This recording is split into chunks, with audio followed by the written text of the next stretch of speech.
This episode is brought to you by the Nostalgic Millennial Podcast. Prepare yourself for a return to the 1990s on the Nostalgic Millennial Podcast. And then Brendan Fraser leads out with the bravado, and then boom, Evie comes out. One word here, and then they tie in the temptation, not to the money, but to Evie. As we've been doing, we're going to narrate the scenes and then discuss them. So hopefully, if you don't remember the movie that well, it'll ring some bells. On the previous episode of Dragon Ball Z, Goku says, Ka, and then it would start the episode. And then Goku would say, May, and then it would go to a commercial.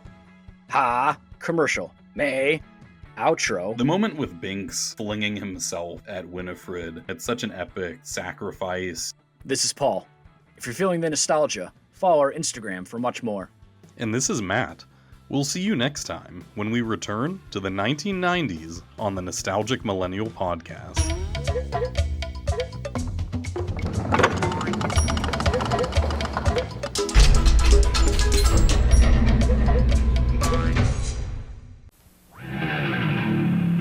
Every high school has a Mr. Lippman, The word is out on Welcome Freshmen. but they usually got more hair. Welcome Freshmen. It's Nickelodeon's guide to getting you through high school. Same. I'd pay to get detention with Kevin. Pay! Before I heard Merv sing Mystery Meat, I ate cafeteria food every day. Get a serious attitude problem. It saved my life. Watch Welcome Freshmen weekends on Nickelodeon.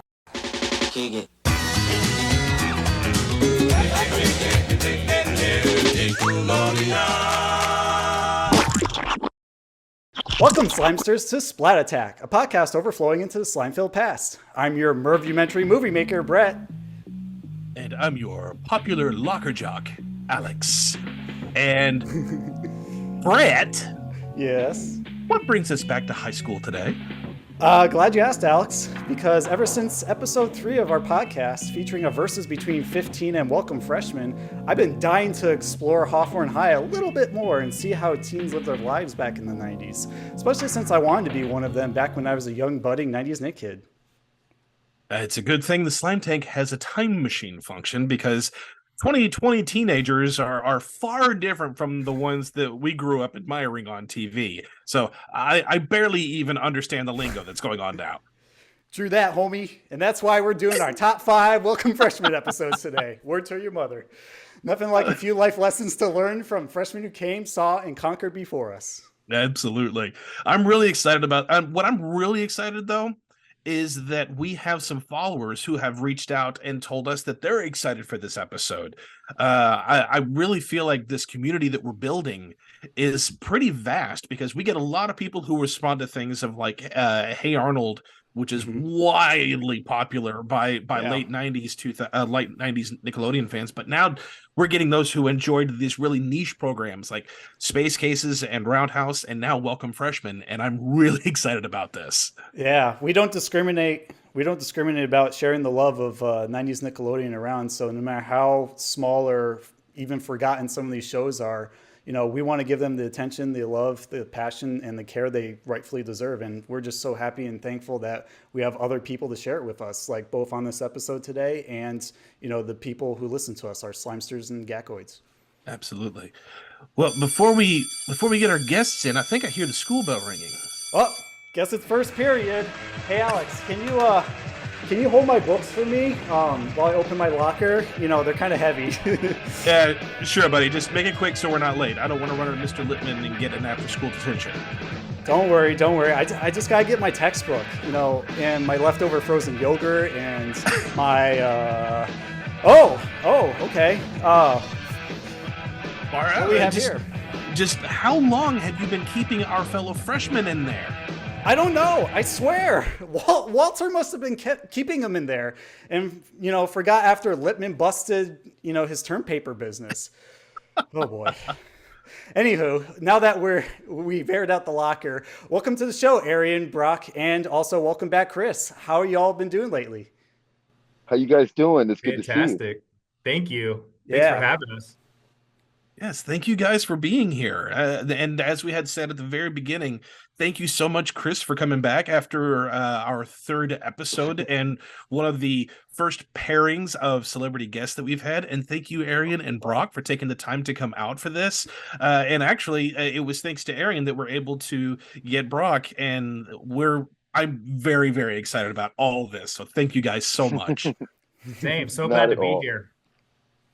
Yeah, man. Yeah, man. This is awesome. You know, you guys said I had a great time the first time around, and I have been looking forward to coming back with you guys, and especially coming back with Brock and Arian and getting some more of us together because, you know, I know it's going to be a lot of fun, and I know it's going to be a lot of fun. So I'm looking forward to this. Indeed. You guys so much for having us. I'm so excited, and it was so much fun to watch a few episodes and try to do some homework. And I was just like, everyone leave. I'm working, and I had to just watch Welcome Freshmen. It was the thing in the world. Yeah. You have not changed at all. Took a little trip down memory lane and watched a bunch of episodes to figure out what were my 5 favorite today. So I'm really excited to share that with you guys. And we just really appreciate you guys keeping the faith and sharing the love, the Nick love for the 90s. That was a really, really special time in all of our lives. Definitely. Yeah, we're happy to do it. It was, and Yeah. I love how, you know, this always happens where fads come back every 30 years or so, but it's just so funny to me how there's so many young people that know all about the 90s vibe and the Nick vibe, and they just love that stuff. To them, it's like vintage, cool, and I'm like, hey, that was us. It's so crazy. Yeah, isn't that's so crazy? And then, you know, what's weird is that when we were kids, it's like, you know, and you know, I was never a fan of disco. I know I get bashed for it all the time, but I was never a fan of disco. But when we were kids, we were, you know, teenagers, like the 70s and disco were coming back like huge. So it was, you know, it was the time of D-Light. There was you know what I mean? Like there was this whole sort of like resurgence. And, you know, I think about it, that was like 25 years prior to where we were. And now it's like, here we are back in that same situation, only I'm my mom. Like, that's not new. It was new before it was cool. Yeah, exactly. Like I did it for real, damn it. You know nothing about wearing your clothes backwards. Everybody seems to be wearing Converse and high-rise jeans and loud colors and like flannels, and it's just like, okay, so we're still cool then. It's coming back. I'm still waiting for some Z Cavaricis to come back, y'all, and some skids and some jams. Oh my God! Let's get it going. It's swatches. Come on. I was such a shameless label whore for some Z Cavaricis, and it was so terrible because they were the most awful kids. Oh my God, Genera.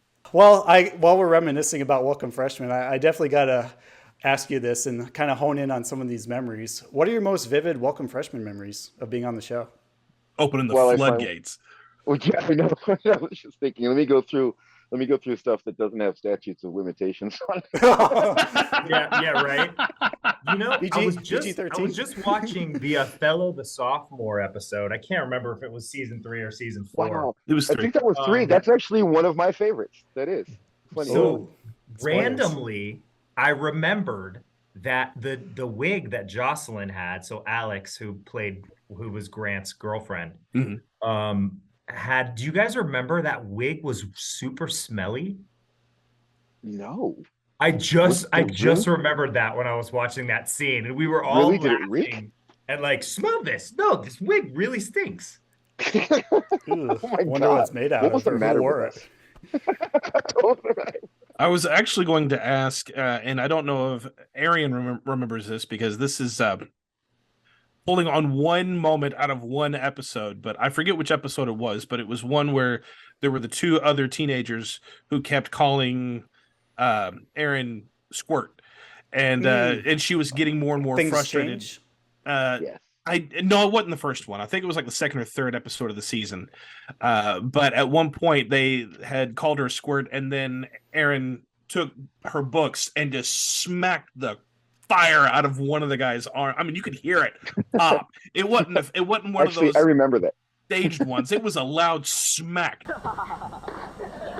Do you remember doing that at all? So I don't remember the smack, but I do remember specifically and vividly, to answer your vivid memories question. Sure. Episode was very early on for me. So it must have been season 3, maybe 1 or 2, like you were saying, 2 or 3. It was very early on. And I was brand new. I had no clue what I was doing. I was not, trained as an actor or anything like that. That's a long story, but I was like, oh, I know. So I remember Bob and Tim grabbing me and Brock while we were working on the dialogue for that episode. And I don't remember hitting that guy really, really hard, although I remember all the books I was carrying. I still remember what they all look like. I still have some of them. We used to draw all over them. I mean, I just felt like I didn't really know what I was doing, but I wanted everyone to think that I knew what I was doing. They pulled me and Brock aside and they said, go into the green room and I want you to rehearse this scene until when I walk by you in the hallway, it sounds like you're just having a conversation, not like you're. And so it was like this. I mean, every actor should know that. But for me, I was so green that it was like a light bulb. And I was like, okay, if that's what you want, I'll do that. So he taught me how to act with 2 sentences. You know what? But it's cool that you learned how to do it, because a lot of people spend their entire lifetimes and they spend a lot more than 2 sentences on it and never get it done. Yes. Never get it done. Yes. So you're ahead of the curve.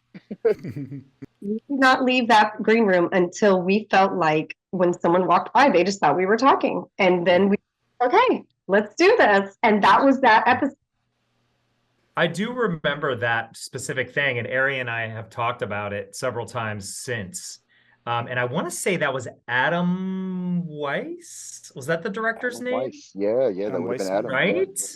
He was the one. Yeah. And it must be really interesting to direct kids, because I was a pain in the ass. I'll just tell you that right now.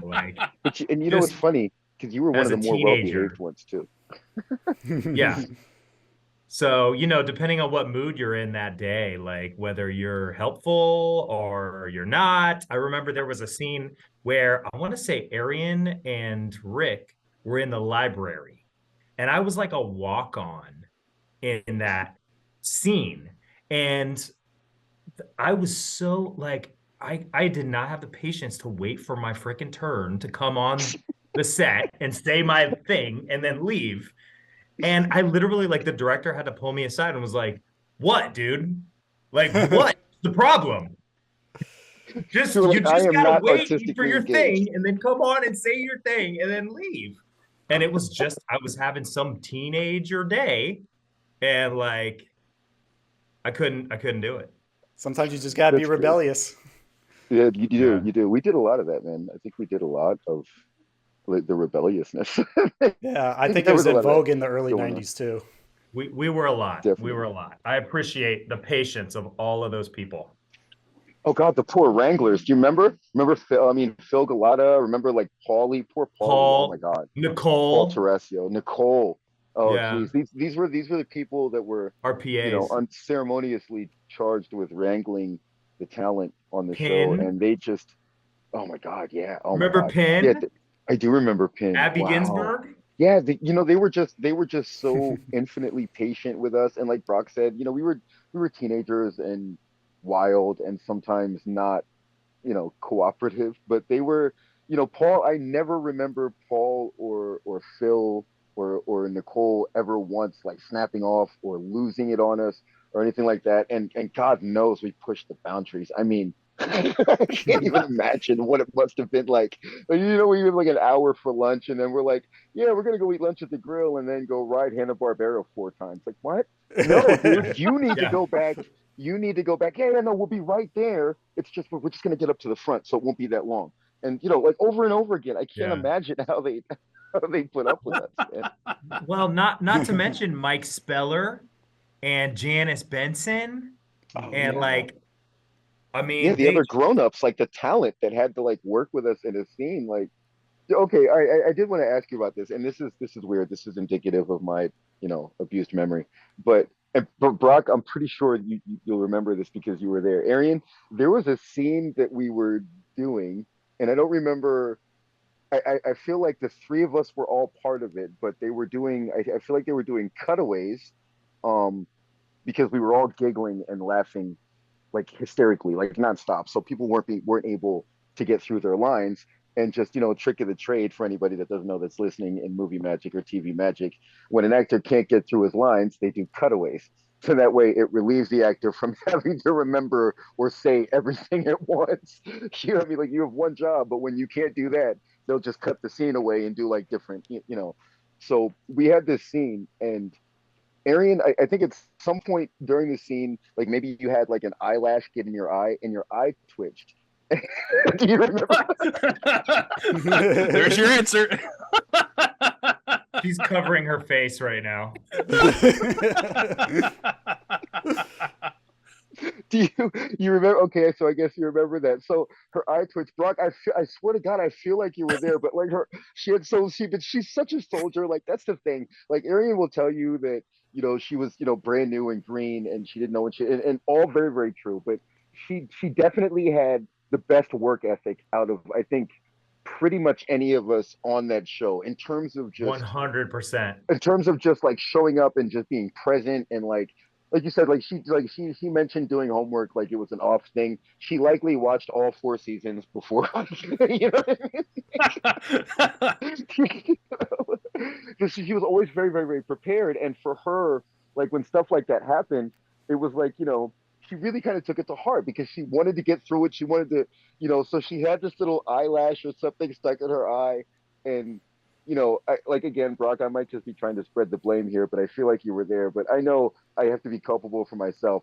I was definitely like a little prick. I was just like, because I was off camera, so I'm doing my lines with her, and I'm like sitting there while she's trying to like say her lines on camera, and like I'm making all these like ridiculous faces with my eye, like I'm just like, but I'm still saying my lines. You know what I mean? So that when we would get in trouble, Adam again would be like, Arian, what the hell?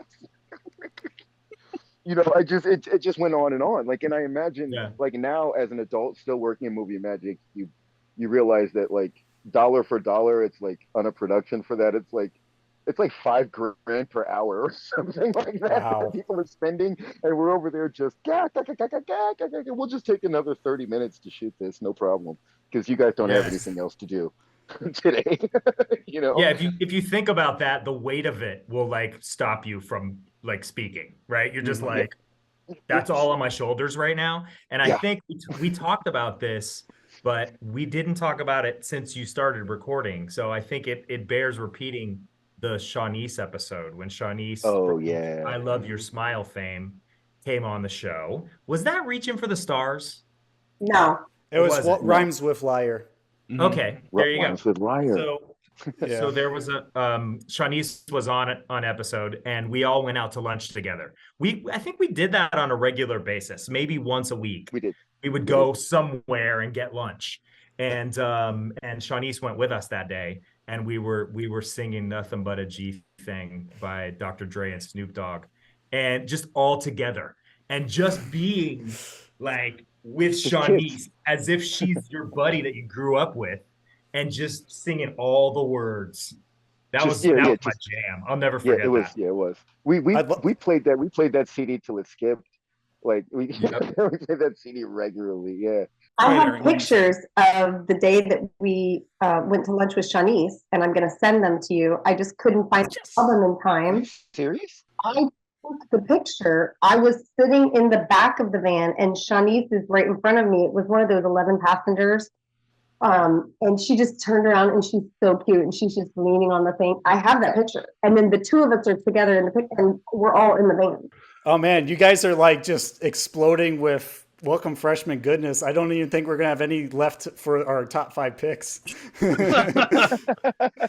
But speaking of that, let's go ahead and jump into our top 5, because I'm sure once we get talking about these episodes, the three of you will have memories to tie to the episodes. For those of you who aren't in the know about Welcome Freshmen, it was created by Robert Mittenthal, and it ran for 4 seasons, 49 episodes. It premiered on February 16th, 1991, and ended on February 19th, 1994. The stars in the series include Alex, which is played by Jocelyn Steiner, Merv, played by David Roden, Kevin, which is played by Chris Lobban, Walter, played by Rick Galloway, Tara by Jill Setter, Aaron by Arian Ash, Manny by Nicholas Caruso, and Grant by Brock Bradley. Plus, Principal Lippman, who was played by Mike Speller, and Secretary Miss Petruka, who played Janice Benson, among many, many others that we don't have time to mention. Most, if not all, these kid actors and actresses were local kids, or ages around like 14 to 16, attending high school in the Orlando area, which made them easier to cast when the series was picked up after their 1990 pilot to be filmed at Nickelodeon Studios. The show revolves around strange yet relatable situations happening at Hawthorne High School, while 5 teenagers, and later 6, avoid getting into trouble with the bumbling principal, Mr. Lippman. Welcome Freshmen is most notable for its alternative grunge feel to their setting, marked by its alt-rock intro, home movie-esque transitions, and the trademark early 90s fashion. The series initially began as a sketch variety show with themes defining the episode similar to You Can't Do That on Television or Roundhouse. After season 2, the show changed their approach to appeal to a wider audience with the popular sitcom format at the time. Additionally, all the previous cast members who remained for season 3 became sophomores, while the 3 new ones, Aaron, Grant, and Manny, who replaced Merv and Tara, became the new freshmen. According to online sources, Merv skipped ahead a few grades, heading straight to college, while Tara left to live in a biosphere with her parents. Segments prominent in the first 2 seasons include Coach Roach/Rochelle, Homeroom Announcements, Mr. History, The Mervumentary, Mike Who, Study Break, Mortis the Safety Tortoise, and much more. Today, our 3 guests will share their top 5 picks from the show, along with an honorable and dishonorable mention, if they have any. Launch Box. I found that while I was doing research for the Welcome Freshmen, and I found that you and Mike Speller were on that weird little quirky 9-episode series with also Phil Moore and I think James Bethia or Kareem Matif, who are from Nick Arcade. Can you tell us just a tiny bit about that before we go into our top 5 list? Because I'm curious, because I've never heard about the show before. So it's actually kind of funny because when we were there, it seemed like they would say, hey, I need you to do this thing. Here's your papers. Here's your script. We're doing this thing. And it's on this day and this time. And I was like, okay. And then I would look at it and I'm like, I don't get it. Like, what? And they're like, no, just be Aaron. It's your same character. It's like, we're taking the Welcome Freshmen people and we're doing this other thing. Right. But I'm sure they said more than that. I just walked into this thing like totally clueless. And so we get on the set and it's like all like Star Trek-y. The only problem was I was like 14. I never watched Star Trek. Oh my God. And I didn't get any of it. I couldn't even like understand what the words meant. Yeah, really. A lot of references went over your head. Totally. I see that. Totally. So I was just like, what? And so they would tell me, just be like this or just do like this. And I'm like, but it's Aaron. Wow, that doesn't make any sense. I just remember being like so confused. But I still just wanted to do a really good job. Like, I'm that person who's like, I just want the teacher to know I tried, So I just did it, but I just didn't get it. I just was so confused. And I remember being like in this thing that they made look like something we were driving, and then they told us we just had to pretend like it was rocking all around. This is movie magic. I was like, I don't see the big picture. I don't understand where this is going. I don't understand who's ever gonna see it. I just be Aaron Kelly, but also be like the antagonist on a spaceship. Like, I don't. To add to that a little bit, Launchbox was initially going to be an educational program that centered on outer space. It was very, very short-lived, and I do have some clips, Brett, that I will put in this episode just for anyone who wants to go into that deep cut territory. But it is a very, very deep cut that most Nickelodeon fans do not remember. Even the diehard fans know very little about it.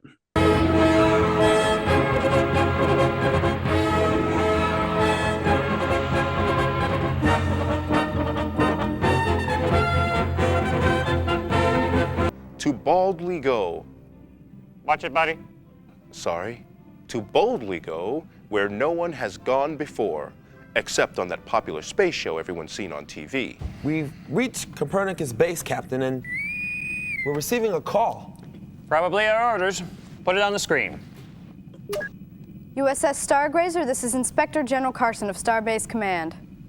Not Killer Carson. Yes, sir. Captain Pecan at your service, sir. Good. Captain Peanut, your ship has been placed under my authority for 48 hours to undergo a full inspection and effect any necessary repairs. That's Pecan. But look, sir, I assure you everything is in perfect working order. Can it, Cashew? Beam me up to your ship immediately. The 4 planets closest to our sun, Mercury, Venus, Earth, and Mars, are known as the terrestrial planets. Compared to the outer planets, these are small worlds of rock and metal. And then there's the Earth's moon. Alrighty, so with that out of the way, let's do our top 5 because we're eager to see what we pull out of our lockers from the Welcome Freshmen lexicon.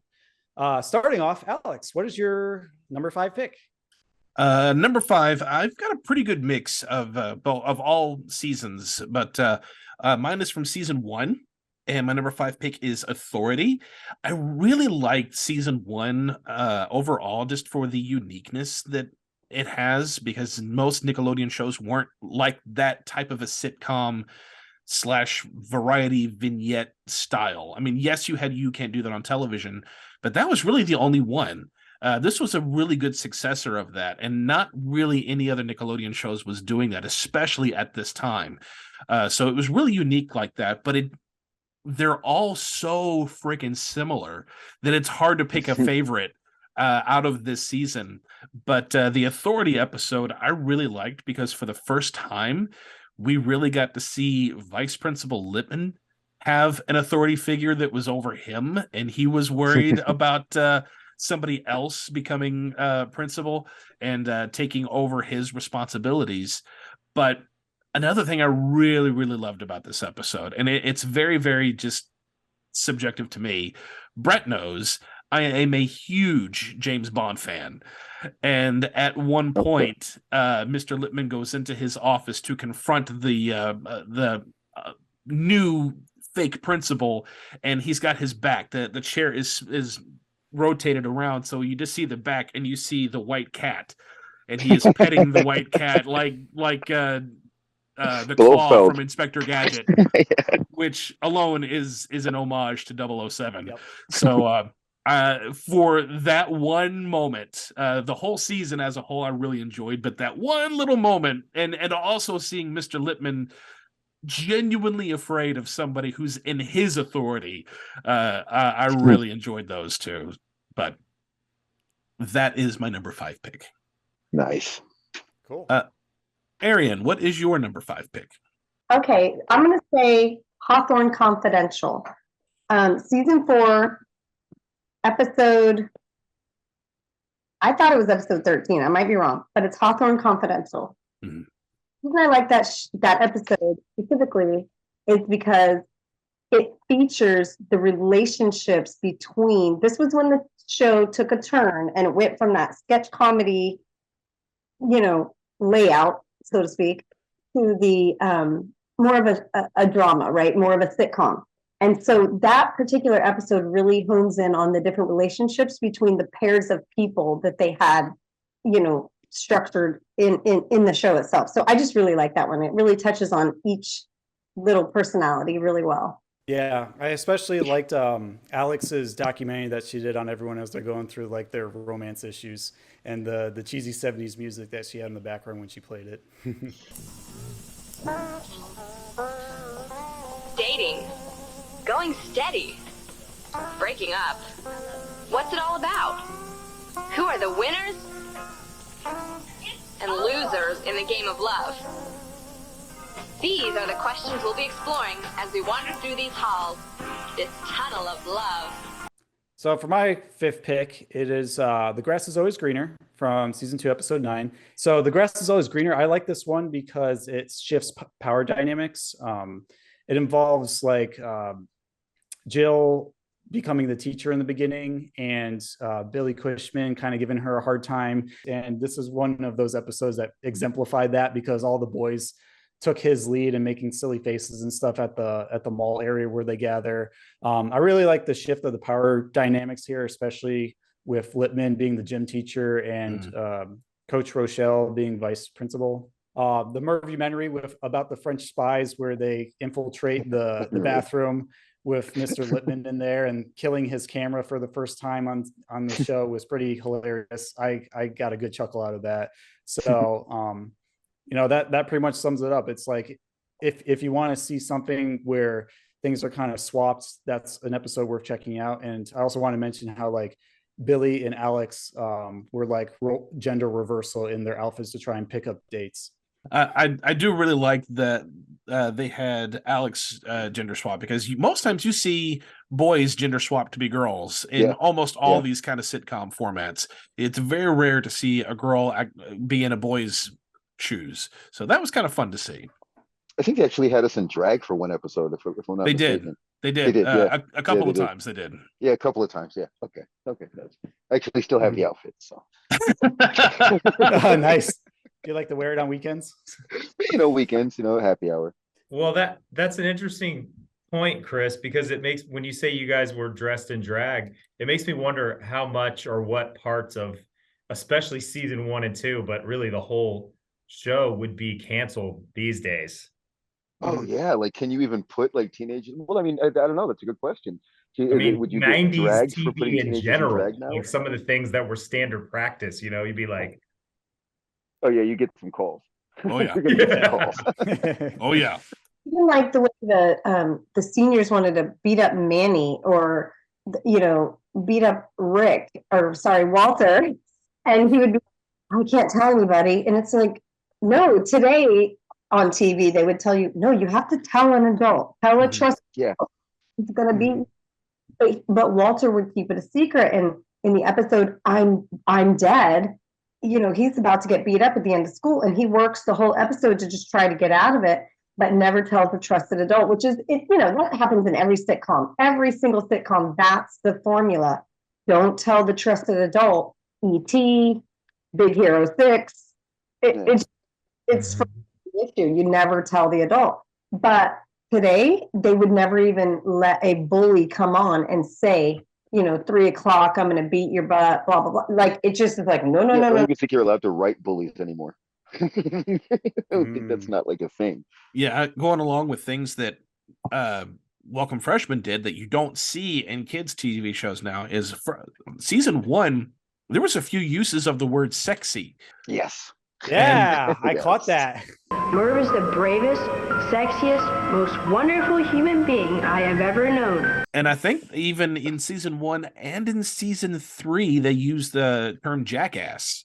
Oh, yeah, I heard ass. Really? Did we say jackass? Yeah, so from now on, I'm going to say exactly what I feel. All right, Walter. I feel like an ice cream cone. That's funny. You look like a jackass. Yeah, my number 5 pick is, and mine are pretty short and sweet, because I forgot about Daily Motion. So I just have the portions of shows that I have actually saved from the tapes they gave us, because we got tapes of all the episodes we were on. Oh, that's awesome. Albeit like really low quality, like VHS. I had to like do tape to digital transfer.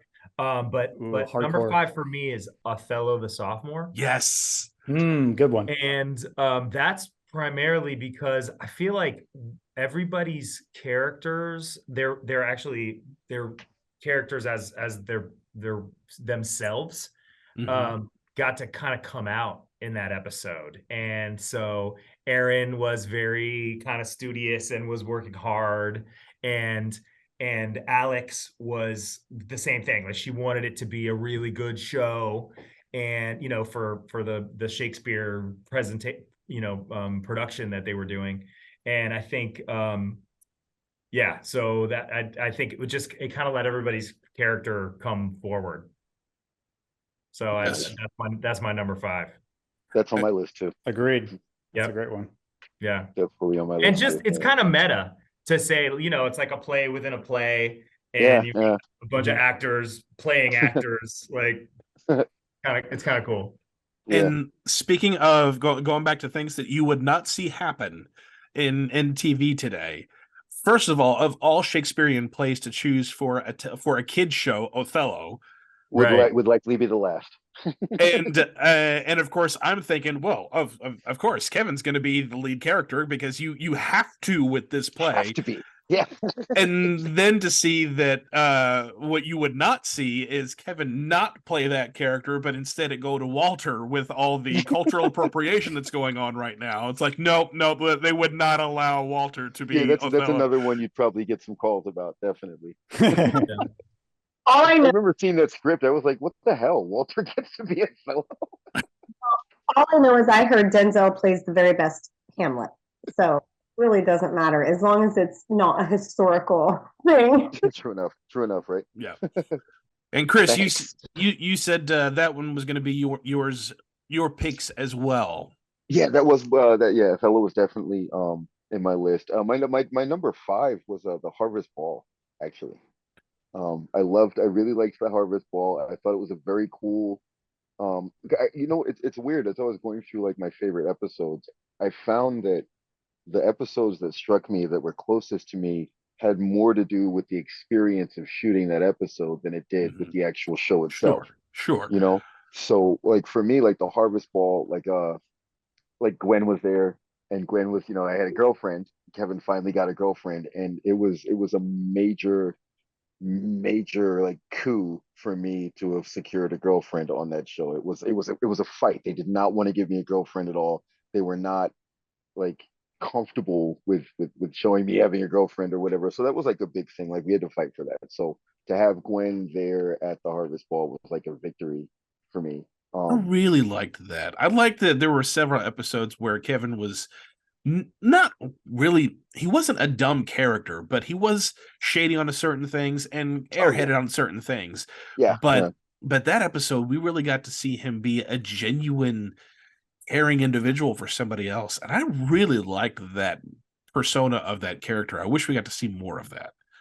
Yeah, that was one of the few episodes where, like that episode, the episode with Shanice, there were a few episodes where we kind of got to see a little bit more of Kevin, and he was less of the one-dimensional kind of, Zach from Saved by the Bell sort of. Yes, cut out, yes, you know very what much. I mean? But there were some times where they sort of, let him sort of explore himself a little bit. Who can crash the party?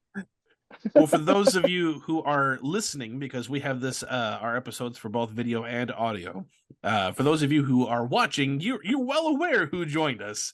But for those of you who are listening, Rick Galloway decided to crash the party, and much thanks to Brock for texting back and forth. So thank you, Rick, for joining us. It's a blessing to have you Thank here. you. Oh, Glad to have you thanks here. for having me. Yeah, I appreciate it. All right. Well, if you would like to join in on the countdown, we are picking our top 5 favorite episodes, and everyone just gave our number 5 pick. And I know putting you on the spot, but of the episodes that you've done, which again was all of them, do you have one in particular or that you recall most fondly? People versus Walter, I think, was my favorite episode Good one. to do and to rehash, and it's actually the one that has the most face value as far as you can find it or pieces of it.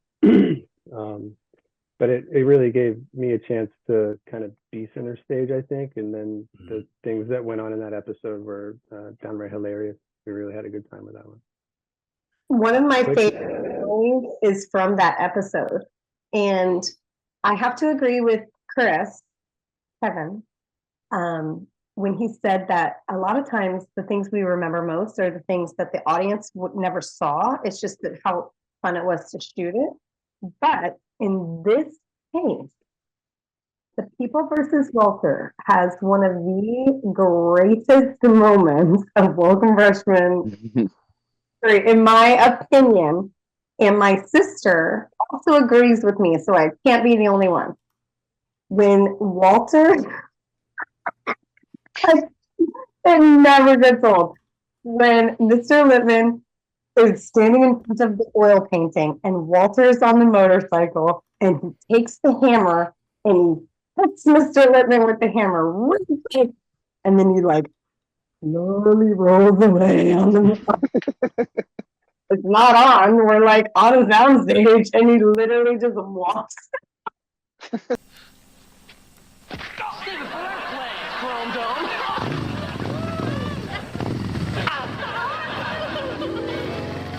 you know what? Thank It's you, Aaron. always I've always thought that like and it's funny. The whole time we were doing that show, it was always really clear to me that Rick was the comedic anchor of that show. You know what I mean? Like it was very clear to me. Like, and we all had our moments. We all had like, there were, I mean, there were they wrote stories for us so that we could each, so each character would be like have its moment or whatever. But but Rick's portrayal of Walter was one of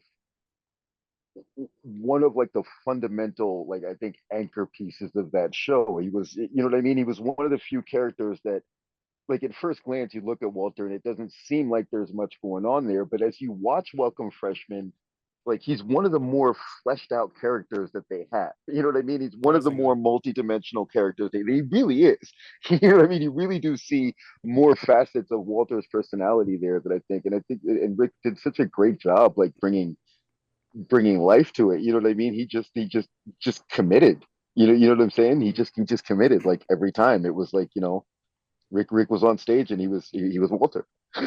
He was Walter doing the thing, man. That was awesome. So I'm gonna blow your mind a little bit, Arian and Rick, because I have something you might appreciate that's tied to this episode. Do you remember seeing this artwork at all when I showed it to you on Instagram back in 2019? This was when I do. first connected with both of you guys over Instagram when I was making art back then. It's a beautiful piece. Thank you. Yeah, it Wow. depicts that oil painting that Rick and Chris and Arian were just talking about, and how, it just looked totally messed up, but Walter had no clue who, like, messed it up, when I think it was McBroom or someone else who just happened to be walking by it. McBroom. Yeah. McBroom. Yeah, so I wanted to share that memory because, apparently we knew each other 4 years ago briefly. Well, we're gonna move up the countdown a little bit, and I'll start with my number 4 and try to go through this as quick as I can. My fourth pick is the Things Change episode. I really liked how season 1 again was those vignettes. Season 2, they stretched those vignettes out a little longer, and by season 3, it was pretty much straight sitcom format, and there was a cast change at that point. For those of you listeners who aren't aware of that, that's when Alex was no longer a part of the episode. I'm sorry, not Alex, but Tara was no longer part of the episode, and Merv was no longer part of the episodes, and that's when they brought in Aaron and Grant and Manny. And I had just spoken with Arian before we had started this episode. Up until this point, I didn't really have a favorite character of the show. I had things about each of the characters I liked. They had little moments that I liked, but there wasn't one character as a person that really stood out to me as one that I just latched onto until Aaron's character came in, and I just latched onto her personality with that rough and tough exterior, but a heart of gold inside that she didn't want others to see for a while, and until shortly after the episode, when you got to see her do more philanthropic things. But I really liked that aspect, and I liked seeing Alex beginning to fawn over Grant, and then Grant have that brother sister calling her squirt, and she didn't really like that, and saying how she is the Grant expert, and Alex being completely clueless. I just really think they started to really delve into character interactions a lot more in this very first episode for the season, as opposed to what it was before. Because before it was just interactions, but it's for a punchline of a joke. This one's actually, how do these characters interact in this new environment? And I really, really like that aspect. I think the season, which may be taboo to say, because I did say the first 2 seasons is very unique among the Nickelodeon sitcoms. I still really preferred the sitcom format for seasons 3 and 4, but I really enjoyed Things Change, and I think they really handled the change of the cast very, very well. Did you notice in the last season, how things got pretty dramatic and kind of tapered? They actually hired the director of 15 to come over and direct a couple of episodes. And when he came over, besides his personality completely like anchoring and drowning the ship, if you will, everything got really like serious. And we were about to hit on serious topics. Like I thought Aaron was going to get pregnant or something. I don't even know, but I'm glad that you said that you like things change, and I love the way you feel about Arian, her character. I thought you were going to say Mortis the safety tortoise. Mortis the safety tortoise. We did mention him briefly before. But Robin, who was over on 15, and when we had a episode with both her and Chris, both of them were talking about how the sets were very, very different because Chris's was, well, all of yours was very laid back and fun and goofing, and you all were just talking earlier about the poor Wranglers, whereas over on 15 they weren't allowed to do any of that, and Chris was surprised at the fact that they did everything in one take. It was all one shot and they were done. They wouldn't allow for any other time. So when you had said the director for 15 came over, I was thinking, oh man, I bet he did not enjoy. No, it was a agreed between all of us. We did not like. It was ass. It was ass. Pardon me? What? You said ass. It was difficult, and it was such a dramatic change. And all of a sudden we're holding for 5 seconds, and you're like, for what? Like, I want to feel this emotion. You're like, this is Welcome Freshmen, bro. What are you talking about? We don't do emotion. We do Mortis the safety tortoise. Right. Arian, your number 4 was actually one that we had already addressed with the People versus Walter. Is there anything else you want to address about that, or did you already talk about everything you wanted to talk about? The People versus Walter is personally really cool for me because for some reason, and I can't explain why, maybe it was shot off school season, but my sister and 2 of my very best friends got to be extras that day. Cool. They were in the jury. And they were in the jury. And so it's still to this day is something that we talk about as a fond memory from when we were young, because my sister and my very best friend since I was in 4th grade, and then another really good friend of ours who subsequently is literally the creative director at SAC Theater, where Wayne Brady, John Mangum, and countless others got their start. Anyway, that's another episode. She was in the original 24 of the cast members that didn't get picked for the pilot. Really? What? That's how I know her, is from pilot auditions. Oh my gosh. So this girl that we're talking about is someone that went to Dr. Phillip. She was like best friends with my sister. And then we all became really close. And then because I was really close with them, friends over, whatever, all these guys. So we all just now. And it was like, come with me, I think honestly, I might know her from Fish Eating Creek, which was summer stock theater that we did together the year prior to the pilot. It's just incredible. That whole Orlando pond. Just never mention her name. It's cool. She's just her. I'm thinking about Fontano. That's right. Yes. Emily Fontana. She is one of the most talented. She might be the most talented voice I've ever heard in person. Like Josh Groban, Celine Dion, and then my friend Emily. You know what I'm saying? Like she's that. And she's so funny. But anyway, I loved that episode because my people got to be there. And again, it was like launch. I didn't really get it. I didn't understand the big picture. I didn't understand why we were doing this. And then I had to read the whole thing front to back. I was someone who was just very meticulous of everything. So I wanted input from everyone. And I was like, why am I being a judge? It's just Aaron. All these guys kept me. But no, that was such a great episode. And yeah, it's the funniest moment from the entire show, in my opinion, is from that episode. Love it. I love the janitor antics too. That really got me as well. And that's why I put it in my honorable mentions, because I didn't know where to put it. Yeah. It's very rewatchable. All right. Well, Brett, what is your number 4? My number 4 is Mind Games from season 1. And this one really stood out to me because I was able to watch it on the Splat in crystal clear vision. So I remembered it better than the VHS tapes.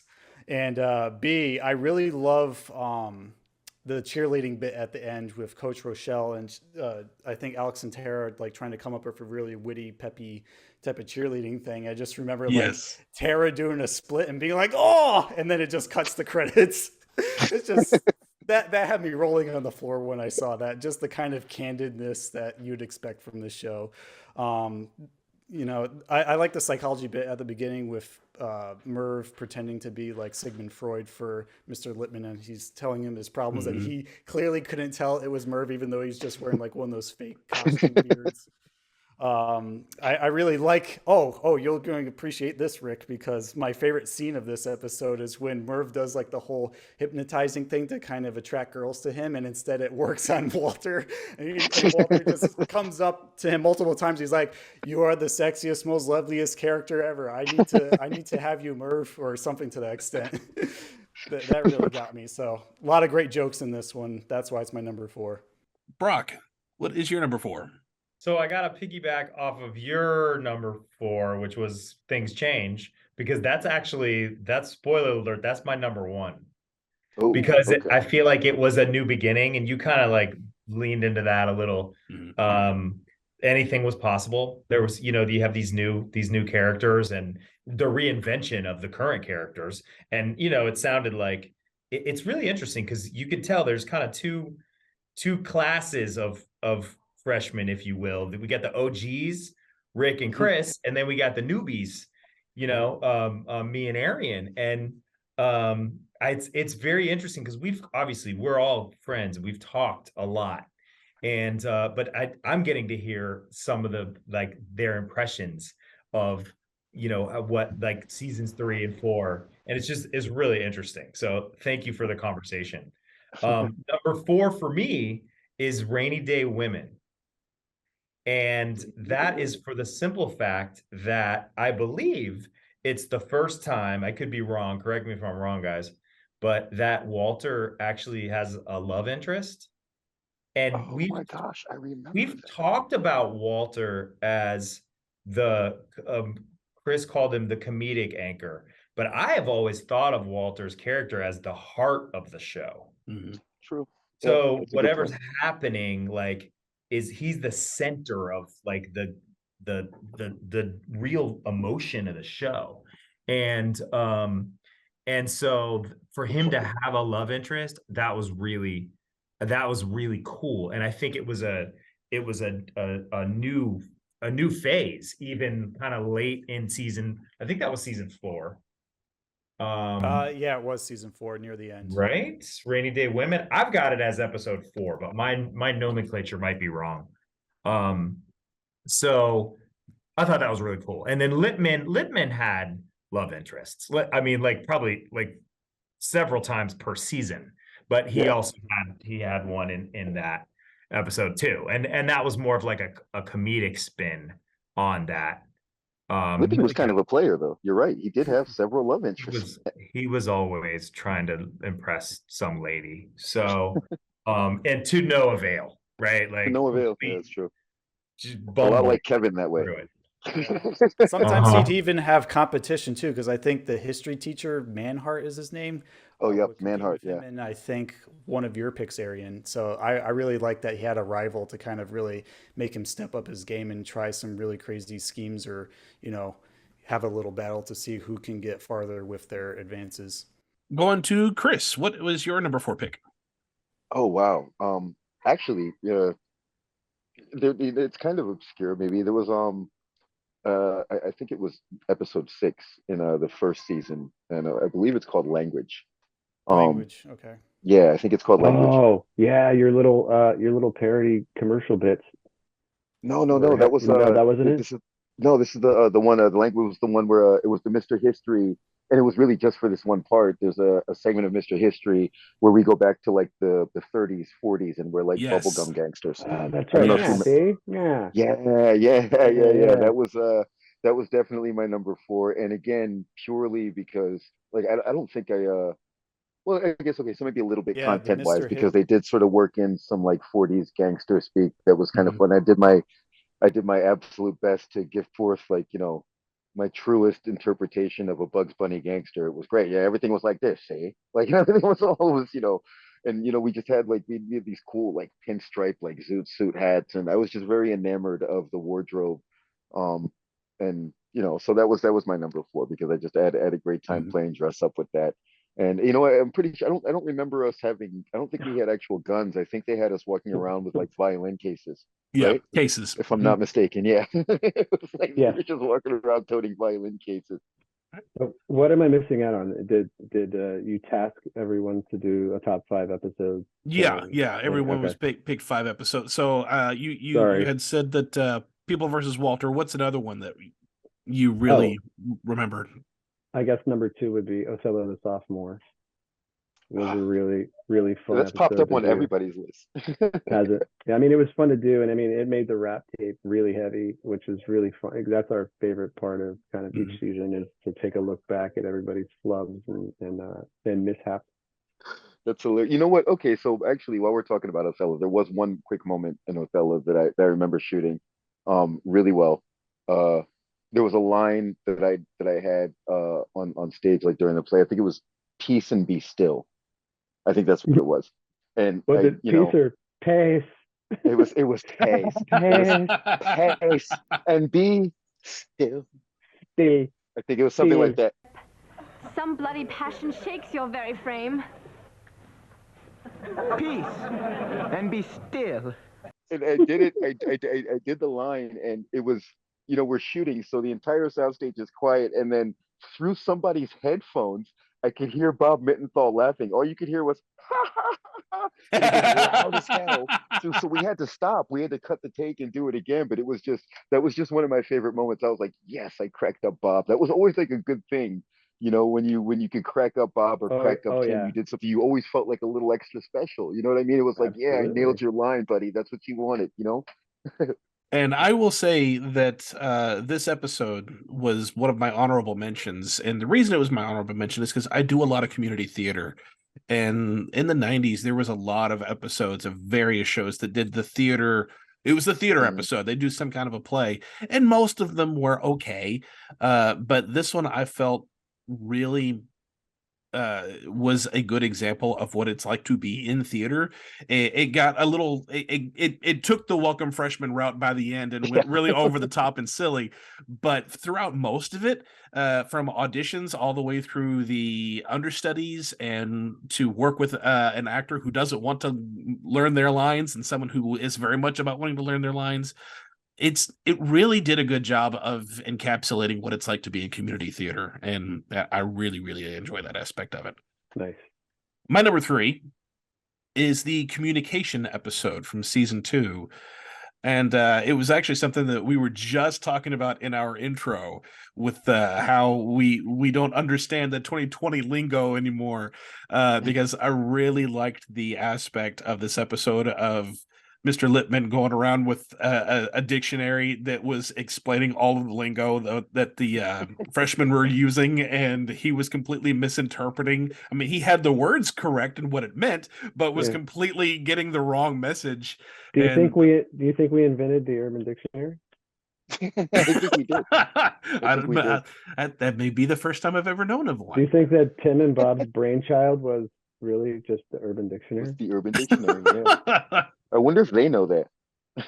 I wonder if they do. Arian, what was your number 3? So my number 3 is the episode called Safety Last. And I have to admit, I did not remember this episode by name at all. At all. That's that I didn't remember my name until I started reviewing them. But when I picked on this one, it's from season 4, which on there's a website, dailymotion.com, where it contains so many episodes, and it lists everything from season 4 as in season 3, but that's not the case.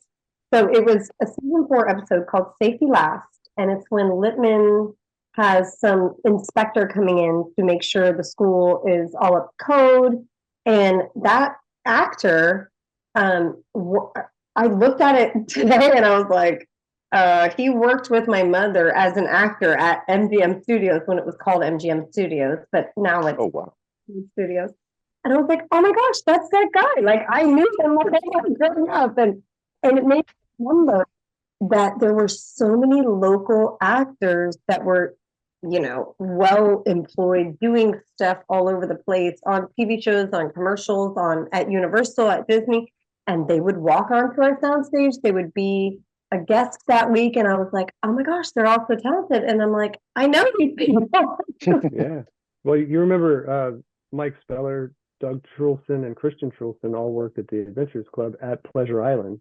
Yes. I mean, they all, and then when I got older and I was, I moved on from the show and I was like, okay, I'm going to be an actor and I'm going to do this. I started realizing that this was just a community of people that just work the gigs. And it's when I reviewed that episode, I realized that I had no idea what it was called, but that is one of the greatest episodes because not for comic reasons, like it's not hilariously funny, but all of us are in it. We all have something to say. There's a subplot going on for each of us. And there's like all these guest stars that were people I knew. And I was like, oh my gosh, this was such a great lost. It was a lost episode for me. And I wish I'd written notes because I'm sure there's a lot of reasons why I liked it so much. But when I watched it again, I was like, man, that's a great episode. There was just a lot going on with each of us. I can't believe you don't have notes. I know. That is really strange. Oh, you have a notebook. Okay, things are normal. You're doing it wrong, Arian. You're doing it wrong. Doing it wrong. Brett, what is your number 3?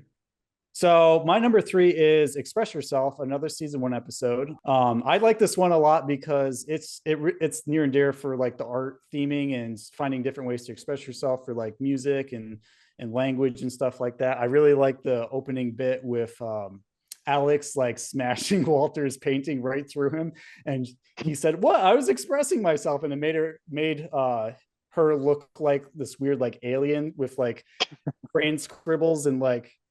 It's just like a very elementary school looking depiction of her when they're in art class trying to do like figure drawing and, make it all painterly and realistic. So I really enjoyed that bit because it took me back to a younger part of my artistic career growing up. I also like the school newspaper printing just because it's not often you actually get to see that process because nowadays it's just like type on a computer, but I have an appreciation for like the way things used to be when they're in their more primitive forms. And school newspapers were definitely like a hot topic that were in many popular Nickelodeon shows at the time, like even several Doug episodes or I'm trying to think of something else off the top of my head that would have it, but it was definitely more prominent in the early 90s. So that's just like a historical artifact that I appreciate. And then of course I can't forget the Merv and the Mystery Meets concert at the end where, Merv, Walter, Tara, Alex were all singing that really catchy Mystery Meets song. And he has that really ridiculous, like golden hair metal wig. And then by the end he gets tackled by the crowd and he's just left with a bunch of like light blue shorts that say his name all over it, and Mr. Lippman is asking like, what are you doing on stage? And she's baloney pig's feet. It could be any one of these mystery meats. Yeah, it could be any one of these mystery meats. Mystery meat. You never get down. Mystery meat. Hey Mom, what's that smell? Is it goose or veal? Eat your mystery meat at every meal. It definitely left an impression on me. It's just a very wacky, fun episode overall. I just recently found a cassette tape. It's like multi-vibrant, super 90s colored cassette tape, and it was what they gave us.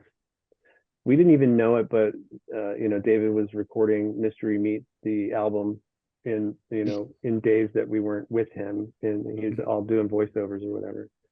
And we get this tape, Chris and I can't remember who else was in the band.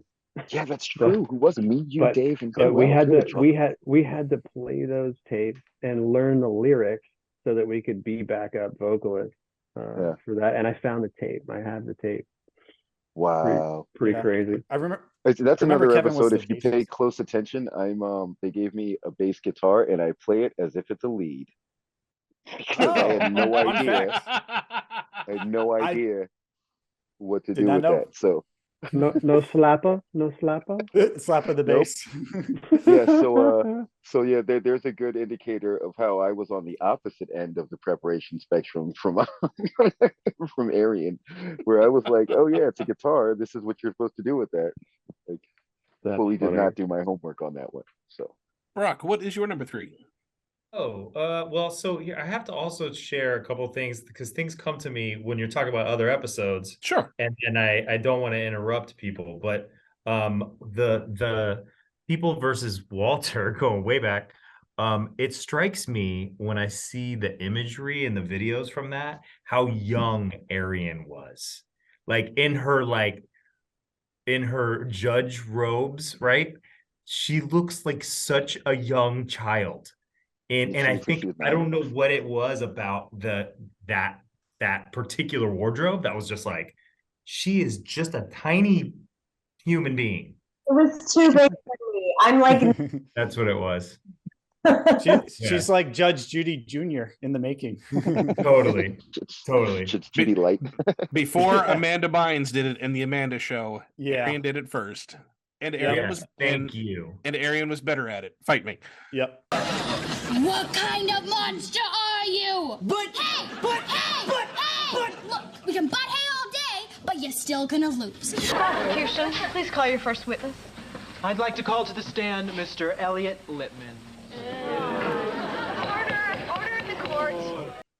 My number 3 is Reaching for the Stars. And there's a lot of reasons for that, but the primary one is that I think, is that right? Well, I can blow your mind on my number 5 too, but we'll talk later. So I feel like and Reaching for the Stars, I have it season 4, episode 2. I don't know, it's somewhere in there. And I feel like the directors and the writers started to listen to us when we were talking like off the set and just observe us. Not off the set, but on set, and just not on in front of the cameras. And we, at least like Chris and I and Rick to a large extent, really shared a love of hip hop. And so I think they started to write things in that we might light up a little bit about. Yep. Oh, And I you talk remember. about the wardrobe, dude. The freaking cross colors. If you watch this stuff, talk about cultural appropriation. Like, was this the age of Vanilla Ice, dude? And the freaking beanie hat and the glasses. Yeah. Ooh, what was it? Wait, okay, wait, who were we? Special K and who else? Yeah, Force G. What was your name? Force G. Force G. And Special K. And we were what was our Tone deaf. Tone deaf. Tone deaf. We were tone deaf. When I step to the mic, I'll be going for broke. Well, yo, the competition in my way is a big joke. Stunning, the style will last a mile. No delay, G and K are at the top of the pile. Check my rhyme flow and let me hear you say hey. When all the ladies in the house go ask the Special K. So grab your telephone and dial the 7 digits, drop your home address. So there's a part in that episode that actually ended up on the rap tape, the season 4 rap tape, where Walter is like sitting back by the tape deck and playing the music, and he's doing this 90s thing, right? And he knocks a drink over into the like playback mechanism, and it like lights up and gets all smoky, and like it's like it shuts off while we're on stage. So our track turns off, and we're just like, we're in the middle of our song, and it's like, turns off, and we just like put our mics down and just kind of like creep away. Dial the 7 digits, drop your home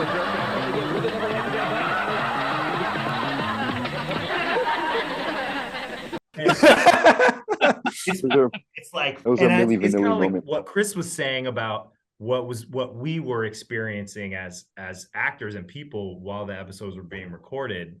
That's how I've that's what's created my list. Is just experiencing that with all of them. Sure. Chris, what is your number 3?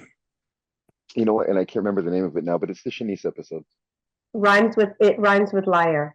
Yeah, I was just so enamored of Shanice, and I was just so blown away that we got somebody of her stature, like because we were like the little show that could, so it was just a really huge deal for us to have somebody like as, you know, as prominent as she was at the time.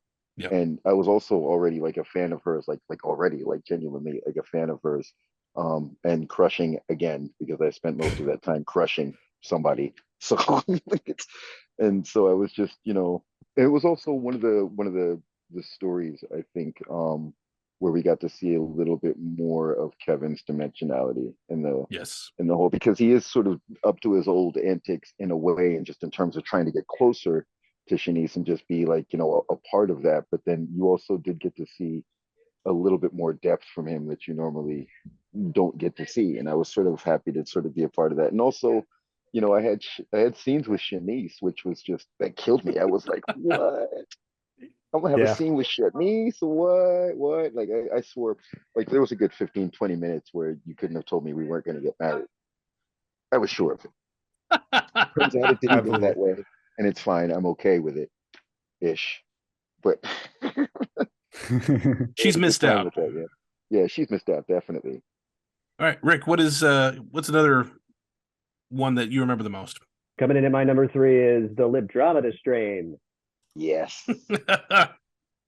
And I think I'm going up and you guys are going down, but that's cool, right? That's Is that okay. cool? Yeah, that's all right. We'll figure no it out. worries. You're gonna figure it out in post. That's fantastic.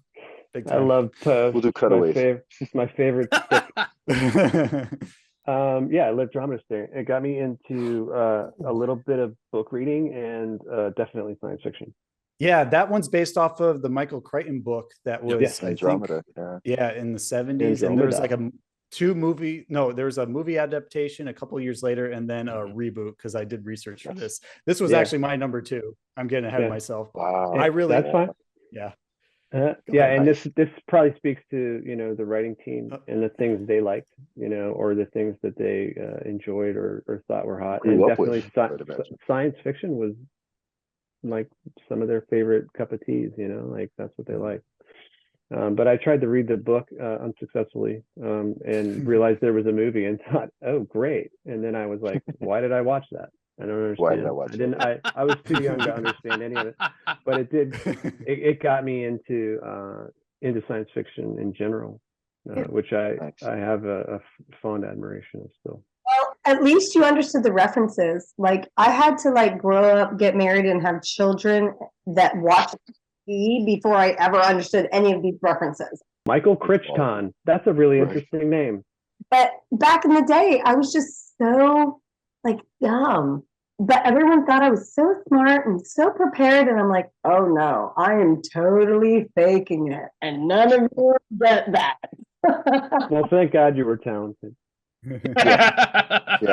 Yeah, I might be getting ahead of myself, but this is actually the only episode I remember from my childhood. I was 5 years old when I first watched this. I'm like, wait a minute, what's that show where all the kids' lips turn purple from the frozen yogurt? Because that was on the very first VHS tape I ever recorded in my grandma's bedroom. Back in 1993. Wow. That's so sweet. I love that. That is awesome. Huge.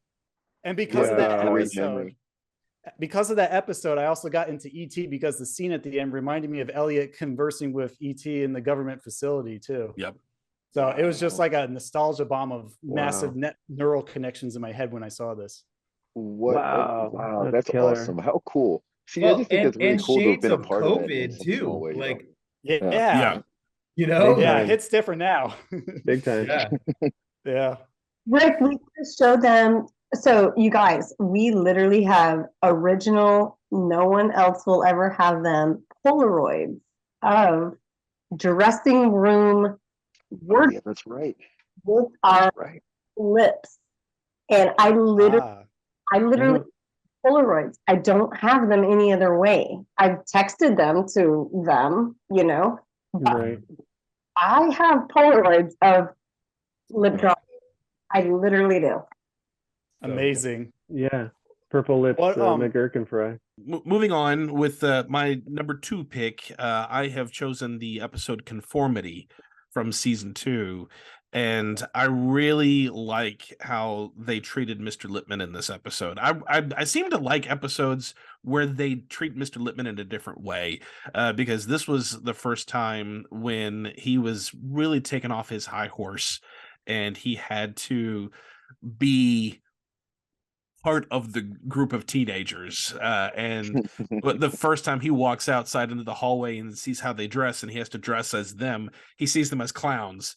And so he starts dressing as clowns, and then ends up going into a carnival, and and got pied in the face.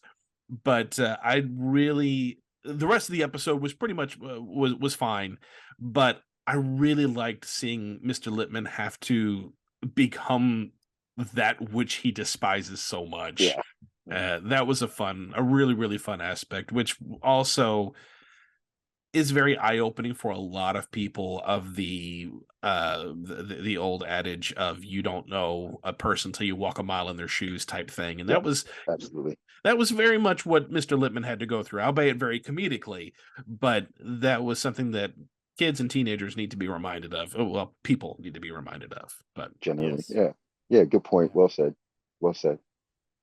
Arian, what is your number 2? Versus Walter is my number 2. Okay. But we talk a lot. Okay. Well, then we'll move on to Brett. What is your number 2? Moving on. We already talked about it a little bit and had a mind-blowing moment, but it is the Lipdrometus strain from season 3 because of that deep memory for me, and I still love it. And I'm glad that we get to talk about more at length because we only scratched the surface with it in episode 29 of our podcast back when we interviewed Kat Mango for a Legends episode review we did, because she was a fan of Welcome Freshmen too. So we had like a mini little moment there of reminiscing. That was a cool moment. Catherine Mangan, she was one of the contestants on Legends of the Hidden Temple, and she was also one of the supporting characters for Keenan and Kel. She started following me on Instagram, and she told me that when she saw I was sharing things about Welcome Freshmen, she went back to her childhood because she used to watch Welcome Freshmen with her father.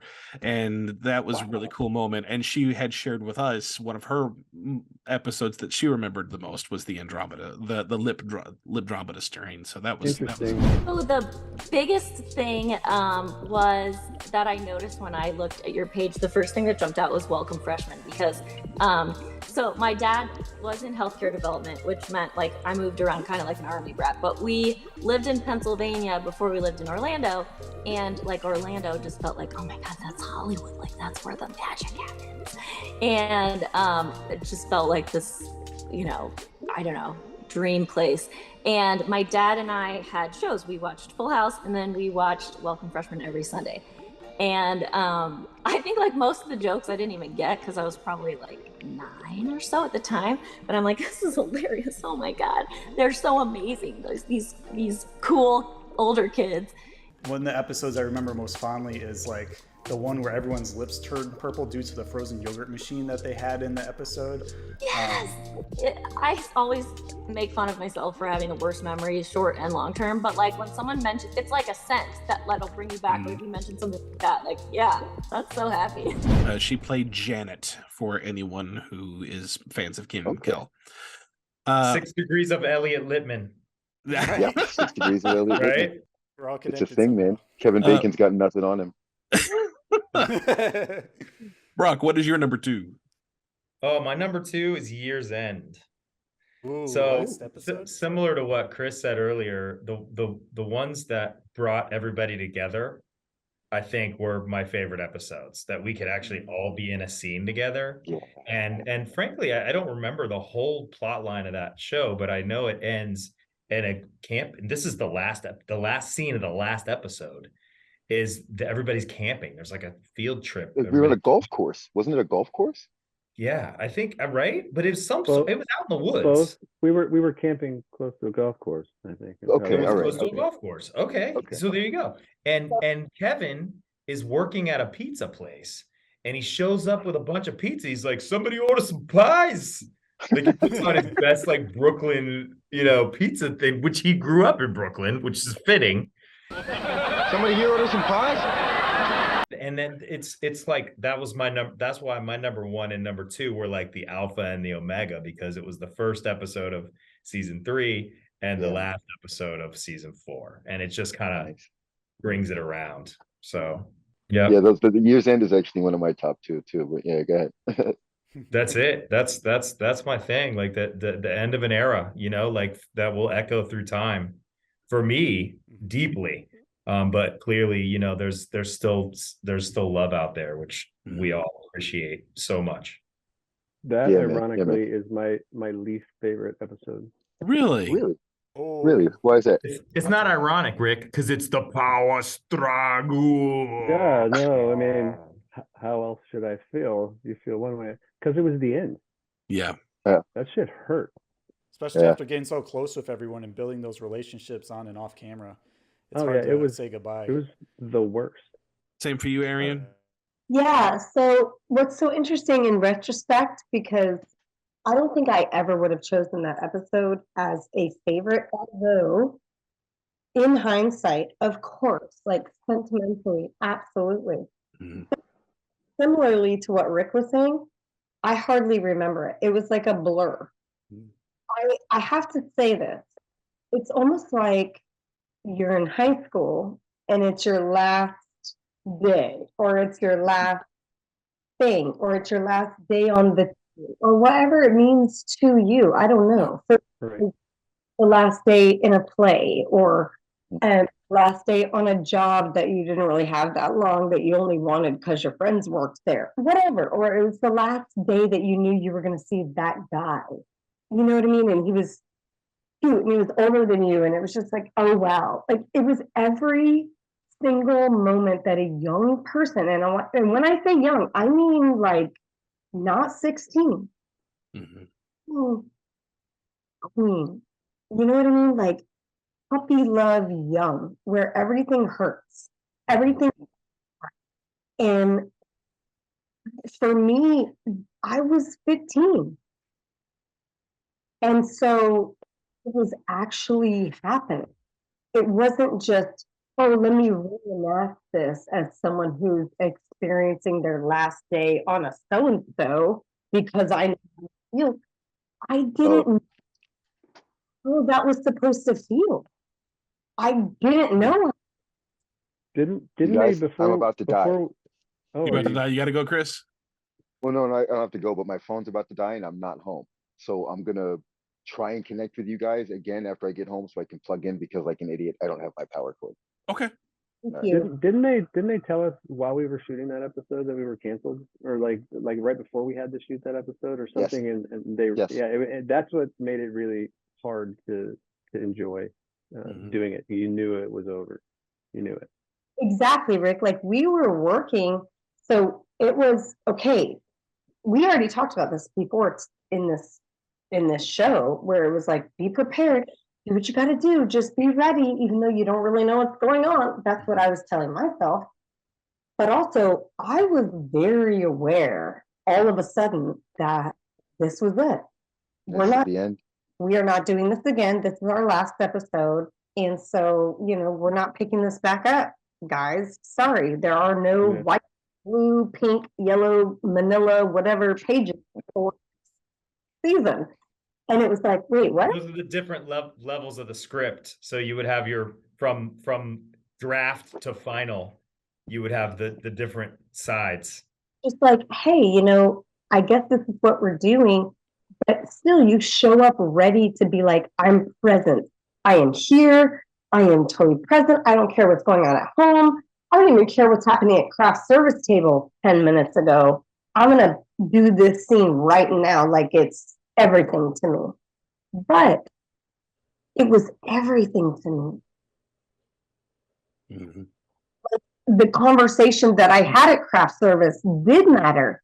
And the conversation that I had in my dressing room, or in the hallway, or in the elevator, or in the car on the way, or last night while we were rehearsing, whatever, it did matter. It was the last. So it was like this weird mixture of you're working, but it's real. It was a. Can I shorten that? Please. It sucked. I just want to watch it. I don't remember it at all, and now I want to watch it because I don't have the script. So it's like one of those blackouts where you're just like, and scene. Right. So in a lot of ways, what you see, you heard me mention the power struggle. In a lot of ways, we are like brothers and sisters. Arian is like my sister. Rick is absolutely my brother. And Rick and I have always had this kind of tug of war. He'll have an idea, I'll have an idea. We call it the power struggle. But kind of to end that, my number 2 choice on a lighter note, at the end of that episode, I got like a pie or something. Somebody gave me a pie tin full of whipped cream. And I took off all my clothes and I had boxer shorts on. And Chris joined me in this. You did not, because you were a good That was the man. fat kid. What did you want me to do? Yeah. Get naked Arian, and of a couple course, jocks did and not. run around? I'm not doing it. But we ran, Chris and I ran onto set, and I think we put pie on Bob Mendenhall. Yeah. We smashed pie all over him. And Rick, at the end, you'll see Rick, and I think it's the very end, and then it's like credits of the rap tape. Rick goes, "You guys are naked." Oh wow! And it's just it was amazing, and heartbreaking at the same time. All of those things at the exact same time. Well, for you Slimesters who are listening, Chris has lost connection with us. Hopefully he'll be able to join back with us before the end of the episode. So we're going to start to wrap things up. Rick, what is another episode that means something to you? The courtship of Walter's father. I like that one a lot. Yeah, I like that one. Thank you, Arian. Thank you. Walter's dad was just like a piece of work. It was very interesting, one of a kinder, and they gave him a shot, and we took center stage, I think, and it was, we did a lot. Most of the episode, I think, it took place in either Walter's house or is that the one? I'm not sure if I'm mixing my episodes, but where I have to babysit Timmy or something, and at the same time, Toby? I can't remember. Toby, thank you. Gosh, you're so much better than me at this, Brett. I'm superhuman. I don't know what to say. No, that's awesome. Yeah, I don't know if it's the same episode or not, but time spent in the Patterson house was always quality time for me. Yeah, definitely felt well lived in, and I like the like warm humbleness of his father too. Whether he was like in school or at home with you, it really cemented your character as someone who's very relatable as like a middle class American just going through a crazy high school dealing with all this stuff. I always felt sorry for Walter for having a dad who was like, "Hey, yeah," and like you never knew if he was looking at you or not. Like even like in person, off camera. This gentleman never really like looked you in the face. He talked to you, and you're like, "Is he talking to me?" He had a real way about him. He was a super cool guy to be around. Very fun. I don't know, cool. He was very fun. But yeah, and just 5 seconds to say, our prop department was amazing. Amazing. Talk about Amen. Sets that felt well lived in. Everything that we had there that was made by them was incredible.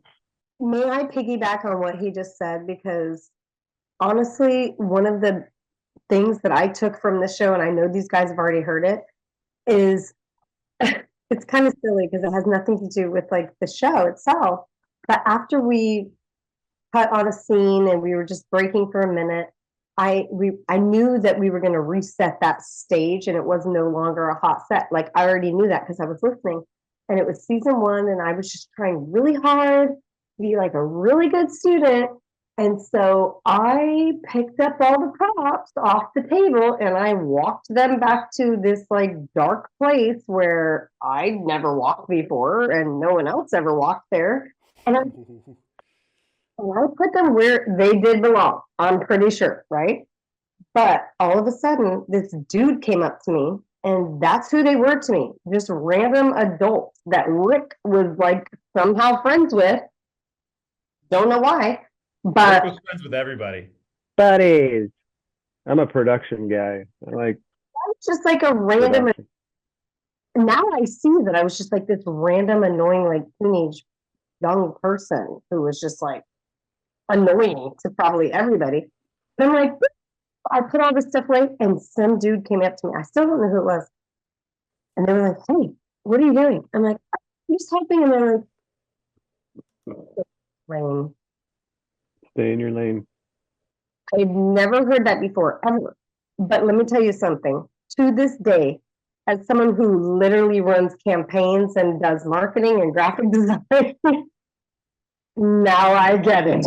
Now I'm just like, oh my gosh, that was one of the most valuable lessons I ever learned, was to respect others and appreciate what they do.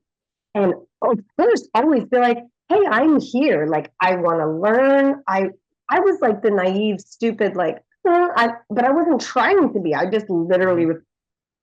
And it was just like, that was so helpful to me forever.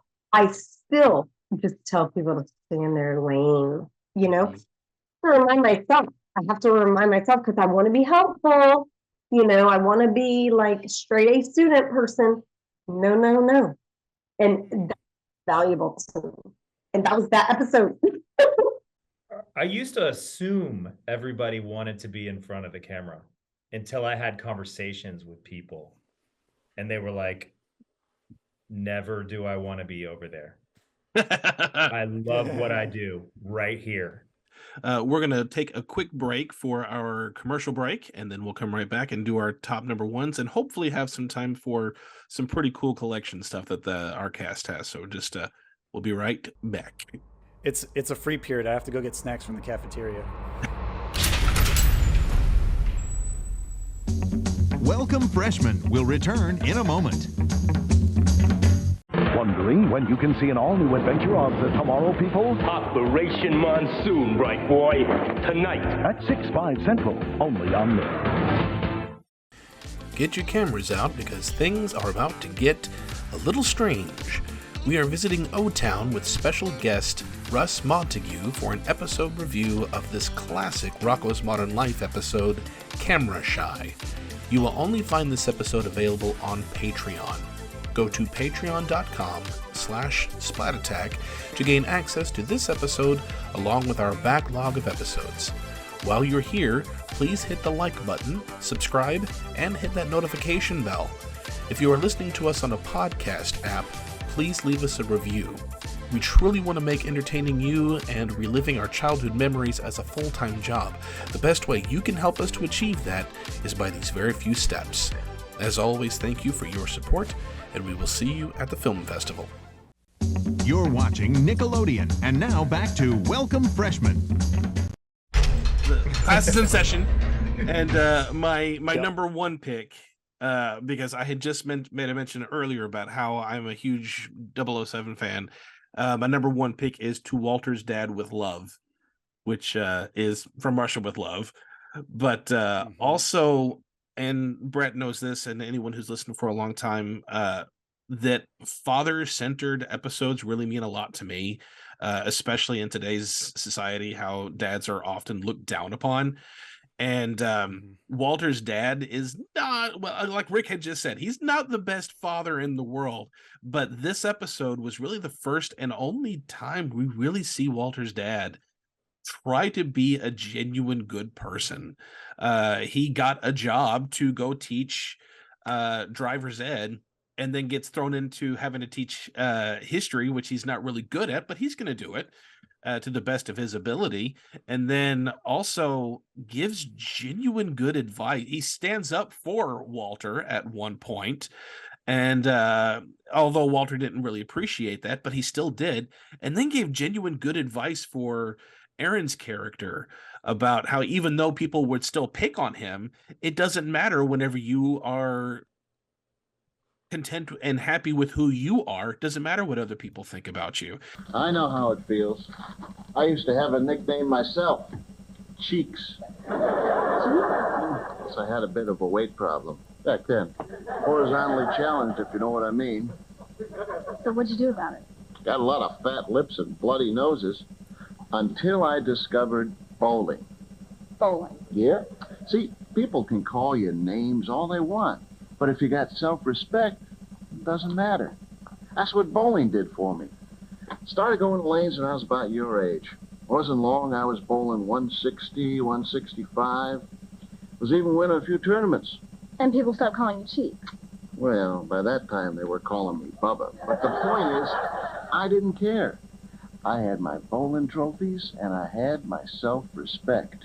And I can't even begin to tell you how long it was before I finally learned that lesson. And I still think that's something that people, all people, still need a good message for.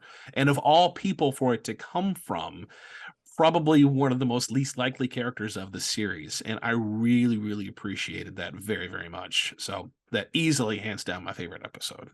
I think we need to get a spot for that. That was amazing. Well said. Yeah. I agree. I mean, this show did really explore a lot of different levels.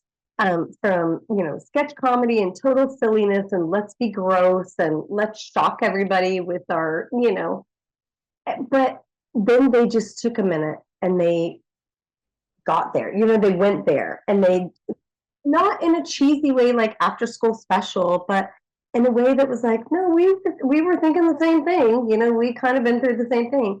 And it's not like we acted it perfectly or portrayed it in such a light that was like, you know, it should go on and on and on, but everyone felt it. And it touched people, I think, in a way that it only captured a certain like demographic of people that were happening to sit in front of that screen at that time.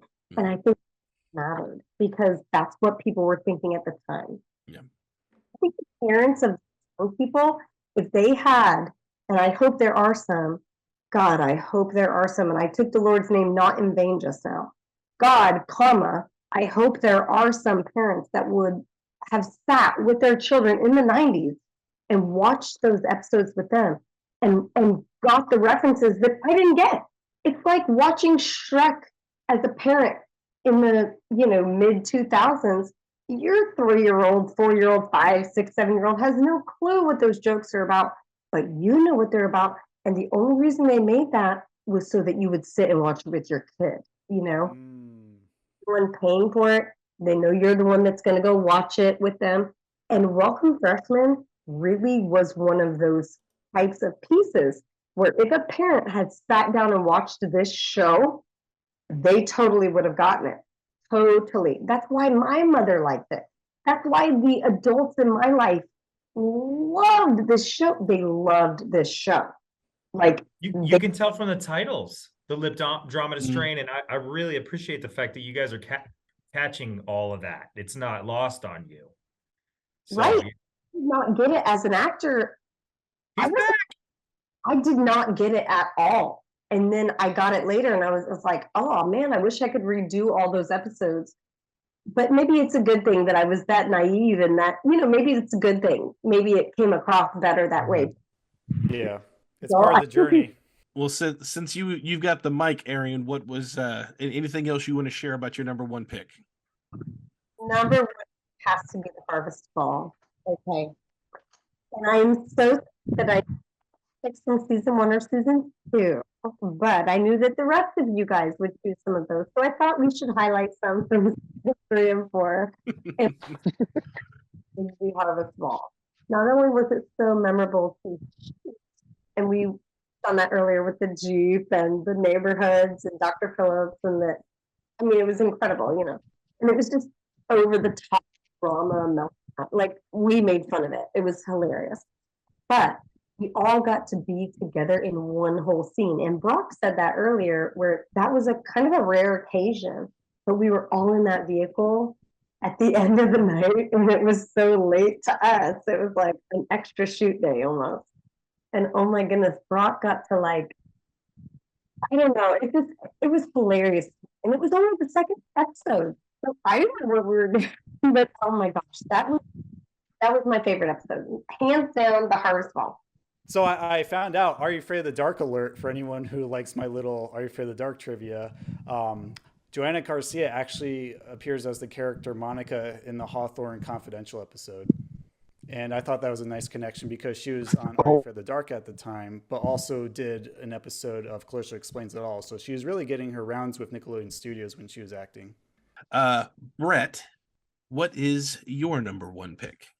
My number one pick has been mentioned sporadically, unfortunately, throughout this episode, so there's no surprise here. It is What Rhymes with Liar from season 3. And yes, that is AKA the Shanice episode. And I really like it for not only Shanice's appearance, but also like Kevin's character development and Mr. Lippman trying to get in on the gags too, with like stealing Kevin's bellhop coat and trying to like interact with her. I thought that was really fun. But also for Aaron's demo tape, like this was the first time I heard your character sing, and I thought it was very beautiful. And I wanted to see more of that side of that softer side of that character compared to like kind of the more brashness that we've seen in earlier episodes when she's interacting with like different characters. So to see them like kind of go through this like trust exercise of getting that demo tape to Shanice and having her listen to it was really inspiring to me, because as a creative, it can be very hard to connect with people, especially if they're like on a higher level of fame with you in this field. And it just feels really validating when they actually take the time to give you the attention that you desire so badly. So it just gave me a lot of emotional connection when I saw this episode. I love rewatching it over and over. I mean, Shanice killed that performance in the auditorium. And I gotta give a quick shout out to the late Karen Fraction, who is the superintendent there, because she was also the mom in My Brother and Me, of like Dee Dee and Alfie Parker. So I like the further Nickelodeon connections there too. I'll just end it with that. And then I have to say I became a Shanice fan because of that episode. Like I actually listened to her different albums and different songs after watching this, because I'm like, wow, why isn't she more famous? I need to hear more of her music to really get a deeper sense of her sound. So for all those reasons and more, it's got to be my number one. So for did I miss my number two? Okay, so my number two, if anybody, it was Math, Lies, and Videotape. Sorry. Okay. I just watched that episode today, and it's so good. I totally forgot all about it. That would have probably been in my top. Yeah, I really liked that episode. I had a lot of fun with it. I thought it was a very cool kind of, premise. Like Kevin's in the library looking for the stuff, and he's meeting the guy with the trench coat, and he's like, he's like, hey, when are you going to tell me about the stuff? And the guy's like, we'll call. Like, I don't remember that kid's name, but he was friggin' hilarious. Like, I remember doing that scene with him in the library, and like his face was just he was so expressive, and he was so serious. Like he was fully the trench coat guy in the library. It was one of those scenes where I used to pride myself on not getting cracked up like in scenes. What? You know what I mean? Like I used to, and it was a little stupid game that I used to play where I could see if I could crack somebody else up and try to see if I could not get cracked up. But there were people, like, okay, so Rick had a talent for cracking me up pretty often. And old McBroom that we mentioned earlier, I do remember a scene with I was doing with McBroom where it was kind of a nightmare scene in the sense that Arian was talking about, where there were like 15 takes, and not because of a douchey director. It was literally because McBroom had the mop hat. He had like the mop like on his head, and he was pretending to be like a Scottish damsel for some. And I don't even remember the rest of the episode, but I remember the first time we got to that part in the script, like he just went balls out with it. And I remember the first take we did, I couldn't look at him. I just started laughing hysterically. And then I played myself at that point, because then he knew what cracked me up, and he just kept friggin' hitting it every time. And every time he hit it, I would just be like, all right, no, wait, sorry, I'll get it this time. And it just went. I just never got it. It just went over and over and over and over. I couldn't keep a straight face. So him and the kid from the library in Math, Lies, and Videotape, that kid had me friggin' dying. Like I had again difficulty getting through my lines with him. And also, one of the things that I liked about that episode is that they named it Math, Lies, and Videotape after one of my favorite movies, which is, Sex, Lies, and Videotape, which is one of James Spader, amazing. He was just amazing. But it's weird. Like when we were doing the show, there were some of those references, like Arian was talking about. Some of them went over my head because I was not very much a science fiction kid. So I found out a lot about the Lost in Space references and stuff like that after the fact. But I was and always have been a huge movie fan and I'd seen far too many movies at that point that I started the show because that's all I ever did, and most of them were highly inappropriate for a kid of my age. And Sex, Lies, and Videotape was one of them. So when I saw the title for the show, I was like, are you doing sex? Okay, all right, that's pretty cool. So so that was yeah, and I liked it for that reason. So that was my number two anyway. And Brock, what is your number one? So we've gone over the fact that my number one was Things Change because it's like the world was open with new opportunities. But I would love to use a little time to dig into some things that have come to me as you're talking. So first, I'll start with the What Rhymes with Liar, because that's probably should have been my number one, honestly, because the Boy in My School song. And I gotta shout out, rest in peace to Mama Kay, Arian's mom, because she used to, if you would hear her talk about Arian taught herself to play piano by ear. So the fact that she wrote that song and it was a reflection of her actual natural musical talent was huge. Like that should be your number one. But you're like humble, so you're like deferring the attention. So I definitely want to shout that out, because that was a brilliant song, and Arian is a brilliant singer. I'm looking at Alex's background and the comedy situation going on here. So that's season 1 and 2 thing. And in Reaching for the Stars, I think that was going to be Lippman's talent was comedy, right? So he was like practicing jokes and trying to get bouncing jokes off Miss Petruka, right? And never funny at all. No. And he ends up getting locked in a closet, and Miss Petruka has to go on stage for him. And she kills. Hilarious. She kills. She kills, yeah. And which is perfect Lippman, like Schadenfreude, right? Like perfect. And so the fact that I'm realizing, looking at your background, that's a callback to seasons 1 and 2. Mm-hmm. So that's a thing for Bob and Tim to like, okay, yeah, that worked well. So we're gonna bring that. Then the Harvest Ball, when Chris was talking about Harvest Ball, a little known fact is that Tim Hill was actually a really good guitarist, and he taught me to play that. When the moon comes out and shines up high, like a golf ball stuck in a black dog's eye. Yep. When the Halloween pumpkins are starting to rot, and the birds fly south where it's nice and hot. There's no hiding it. There's no fighting it. Yep. I need you with me. Yeah, at the Harvest Ball. So that was the song. And he taught me how to play those chords like right before I had to do it on camera. So that was fun. Well, it's funny that Tim took an interest in at least making you look musically, competent. So the last thing I wanted to say, and this was a special time for me for every episode we shot, essentially. They would have us be quiet for room tone. Room tone, yep. And it was like a special time because we would all just kind of look around at each other in complete silence. And there's literally scores of people standing around, camera, lights, actors, everything. Drop. Yeah. And I'm pretty sure we probably try to make each other laugh all the time at some point or another. All the time, yeah.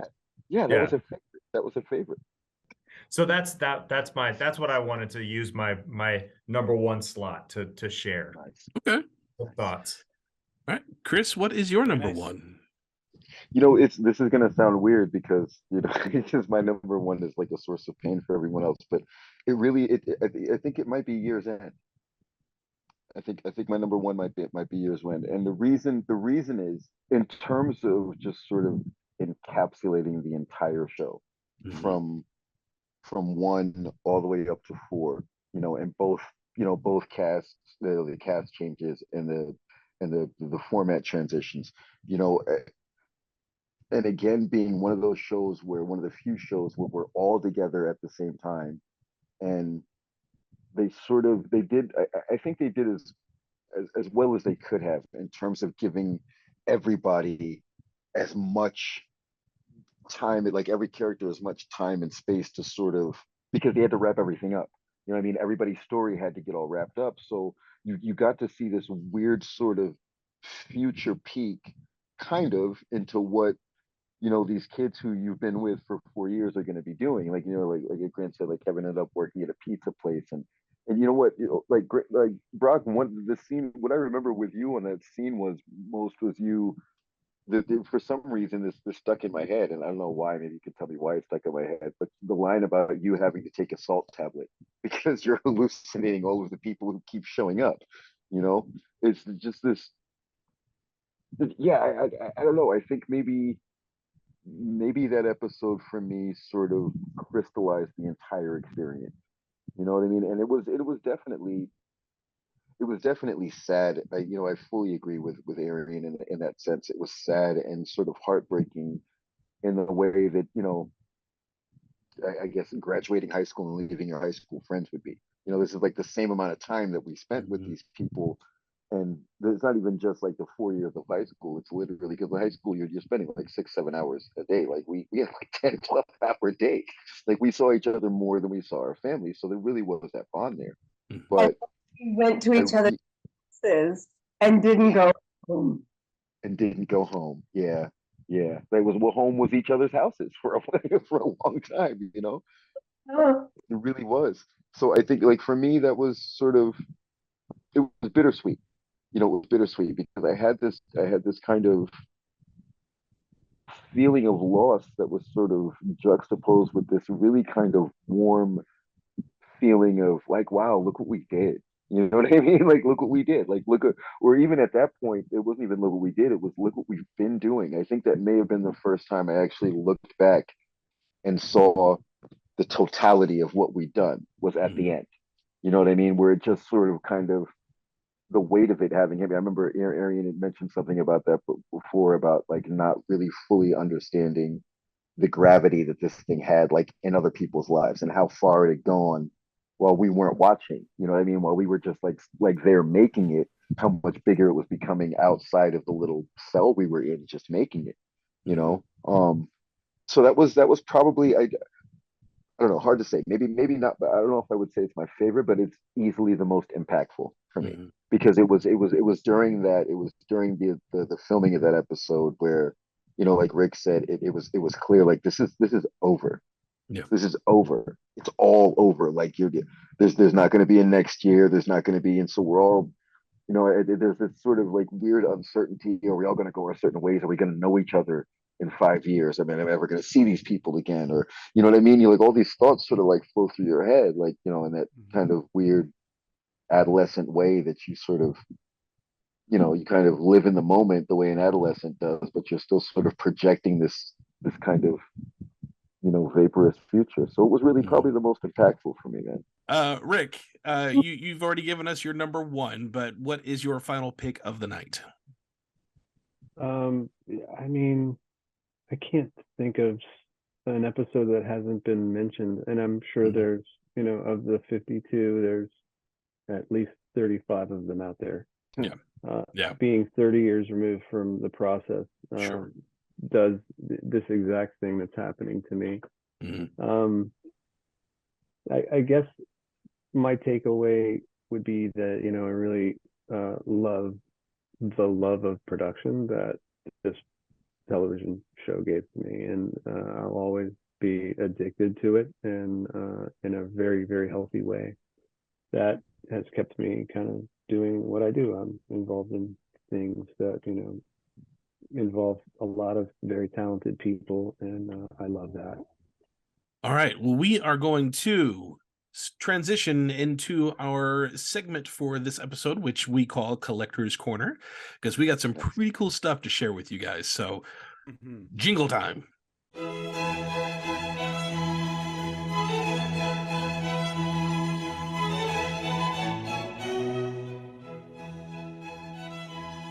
And now it's time for Collector's Corner.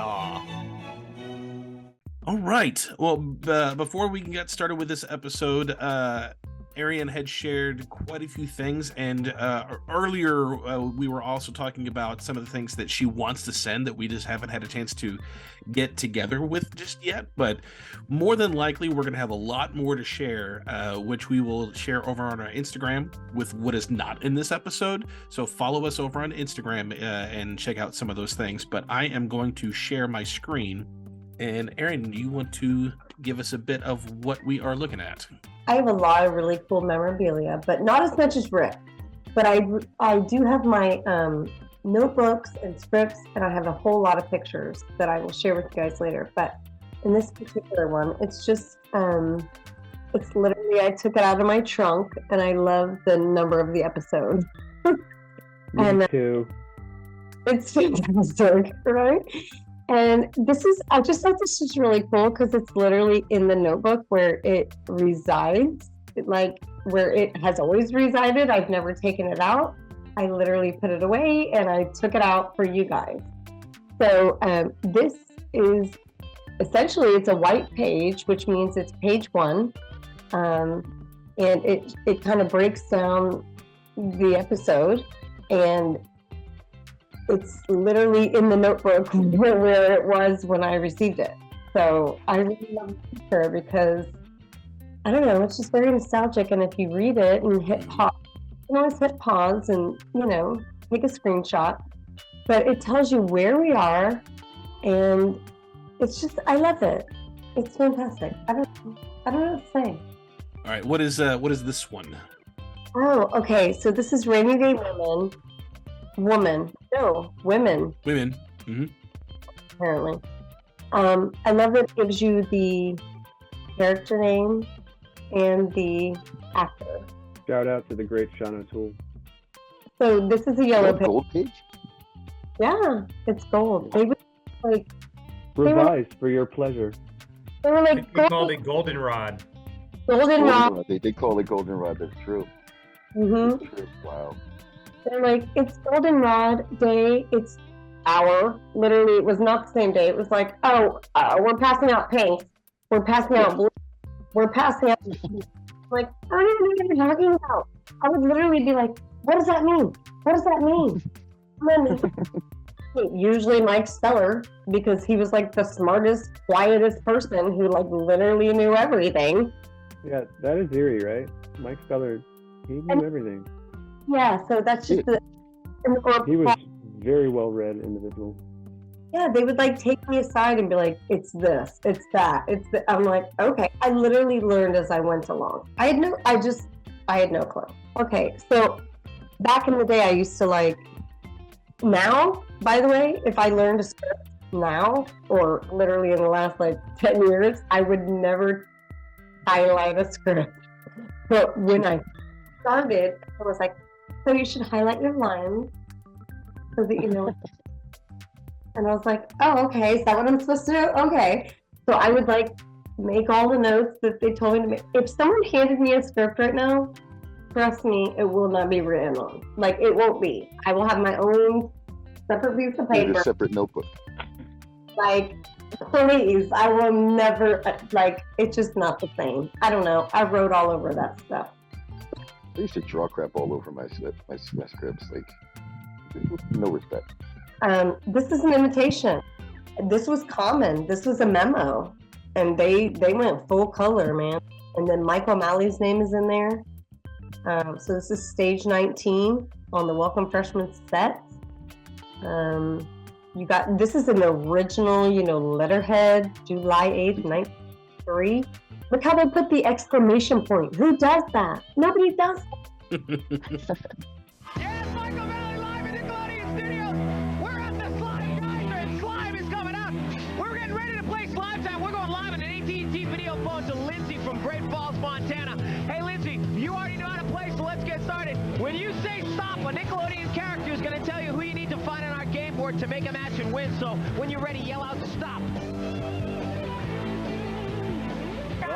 Go ahead. Vice Principal Lippman here. I can't find that pea-brained freshman Walter anywhere. Find him and you win. Oh, you're right. You heard what Lippman said. 2 chances to find Walter. Pick a box, Lindsay. 3.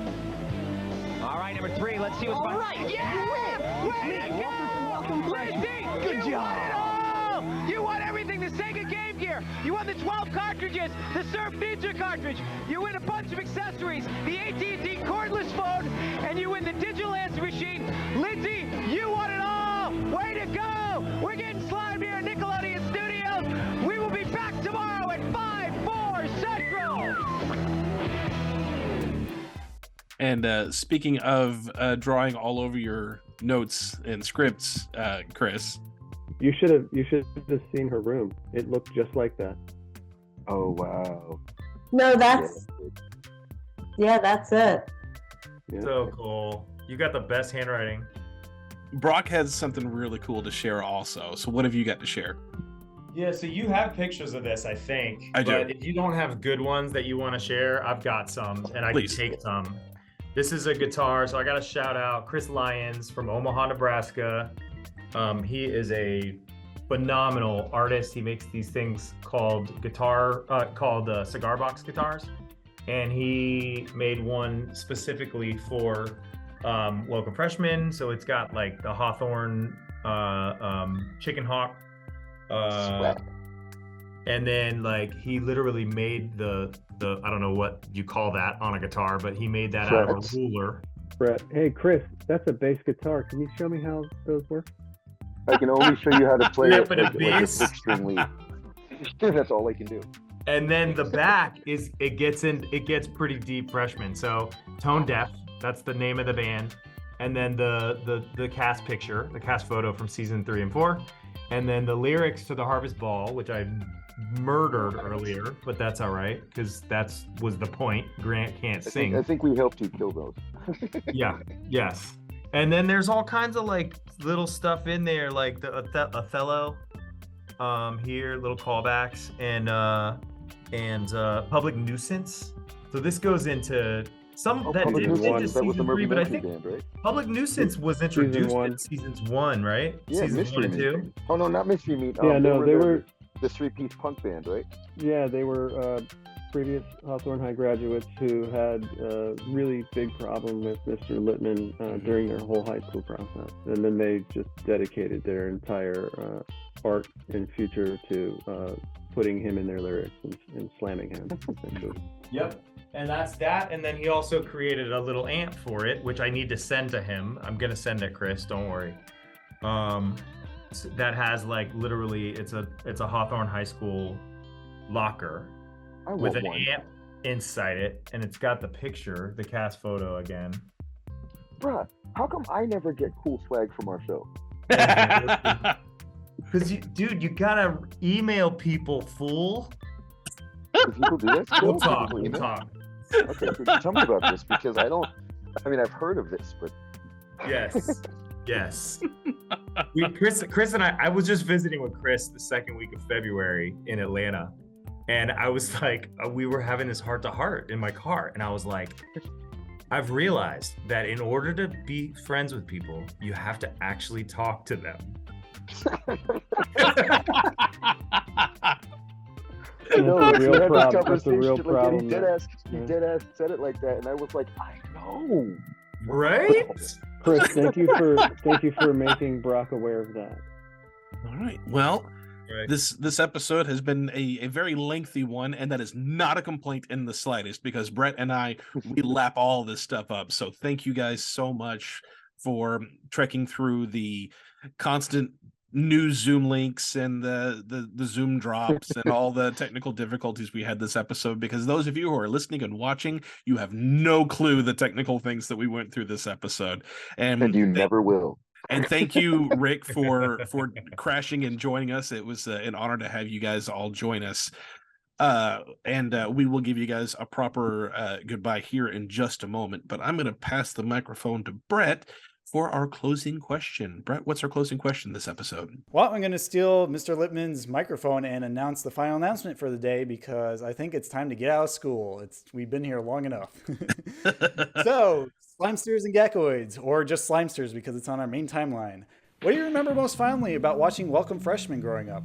Write to us via email at splatattack2021@gmail.com or DM us on Instagram at Splat Attack Podcast. You can also subscribe to our channel at Splat Attack Podcast, which is on YouTube. Or just interact with us wherever you find us on social media. We have a Reddit page, we got a TikTok, we've got Twitter, we got Facebook. You got it all, man. And also, since Brett's frozen and hopefully will be joining us soon, for those of you who are not following our Patreon, go check out our Patreon because there is a lot of content that was in this episode alone of just these guys interacting with each other that you will only be able to find that portion over on Patreon, but I will be giving that link to everyone else here so you guys can still check all that out. So patreon.com/SplatAttack. Indeed. Thank you again, Arian, Brock, and Chris for joining us today. It's been truly a pleasure to have this chaotic magic happen in a sort of a mini Welcome Freshman reunion for all the fans. Is there anything you guys want to plug or mention in terms of projects before you go? Well, I mean, I'm not really. I didn't have anything I wanted to plug project-wise. I did want to take a quick second just to say thank you to you guys. Like Brett and Alex, man, you guys are just, you're freaking amazing, and we're so appreciative and so, just so grateful for you guys taking interest in the time, like God knows, and it's just, it's just so cool to see that, to know that it's still giving joy, and it's still giving joy. People are still loving it, still finding cool and valuable things in it, and it's at least for me, it's always like I love like seeing them. See, it's like seeing my family. See, they're my best friends. You know what I mean? So I'm gonna have a ball with them, no matter what works. Like if camera and sound didn't work, I still could have spent 2.5 hours just. You know what I mean? It would have been no problem at all. But I'm just really grateful for you guys. Thank you so much. Yeah, you feel like family to us. All right, nothing to plug, but thank you guys. It was definitely a nice walk. Appreciate you. Yes. Keep up the good work. We're gonna be listening to y'all. So. Keep it coming. Keep those episodes coming. Yeah, absolutely. Keep us posted. Let me know. Send me a link when you get it done, whenever it is. That would be awesome. I am dying to see this. Send it to all of you. Yes. Wicked. And let me know if there's ever anything in the future, man. I am always down to clown with you guys. It's always the ball. I always have a freaking ball, and I'm ready anytime. The only other plug I was going to say is if you are confused right now in the world, read your Bible. It pretty much tells you everything that's going on right now. Arian, I have so much love and respect for you right now. Thank you very, very much for saying that. Yes, you're welcome. If you're confused, you can also ask me because I've already read my Bible. And if you're still confused after asking Arian, come ask me. I'll be at your local bar. I'll meet you there. All right, Slimesters, tune in next time when we mess with weather patterns to uncover a nefarious plot in our third mini-series review of The Tomorrow People, Monsoon Man. It's a high-stakes mystery that would make any teleporter search for clues, and corn crinkle cereal, too. Until then, Alex, will you drain the slime tank for us, please? I've got to help prove Walter's innocence at the mock trial next period. Apparently, Mr. Lippman claims he ruined his prize painted portrait today. Aye, co-captain. Make sure you clear his name, or else you two will be doing push-ups with Coach Rochelle all week. I'll be the judge of that. You do not want to get it to Coach Rochelle with. Yeah. Well, I better get to the cafeteria with my research pronto. Splat you later, freshman sters. Okay, thanks again, you guys. Class dismissed. See you in the parking lot, y'all. Right, graduation Your day. Jeep Wrangler. Rebel yell.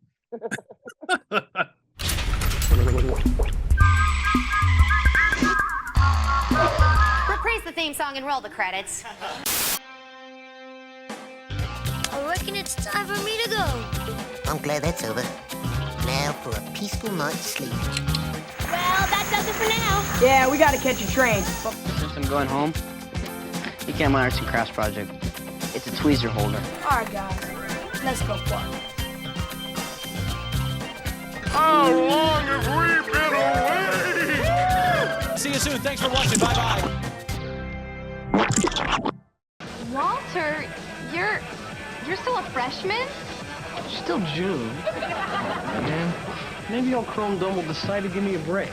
We'll take a medical before. Don't miracle me, McBroom. I need people who aren't afraid to get their hands dirty. The Honorable Justice Aaron presiding. I'll tell you what, Kevin, why don't you leave it back here and I'll get it myself. Oh, no, I couldn't do that. I'd get fired. Electric tofu just didn't really seem to say it all.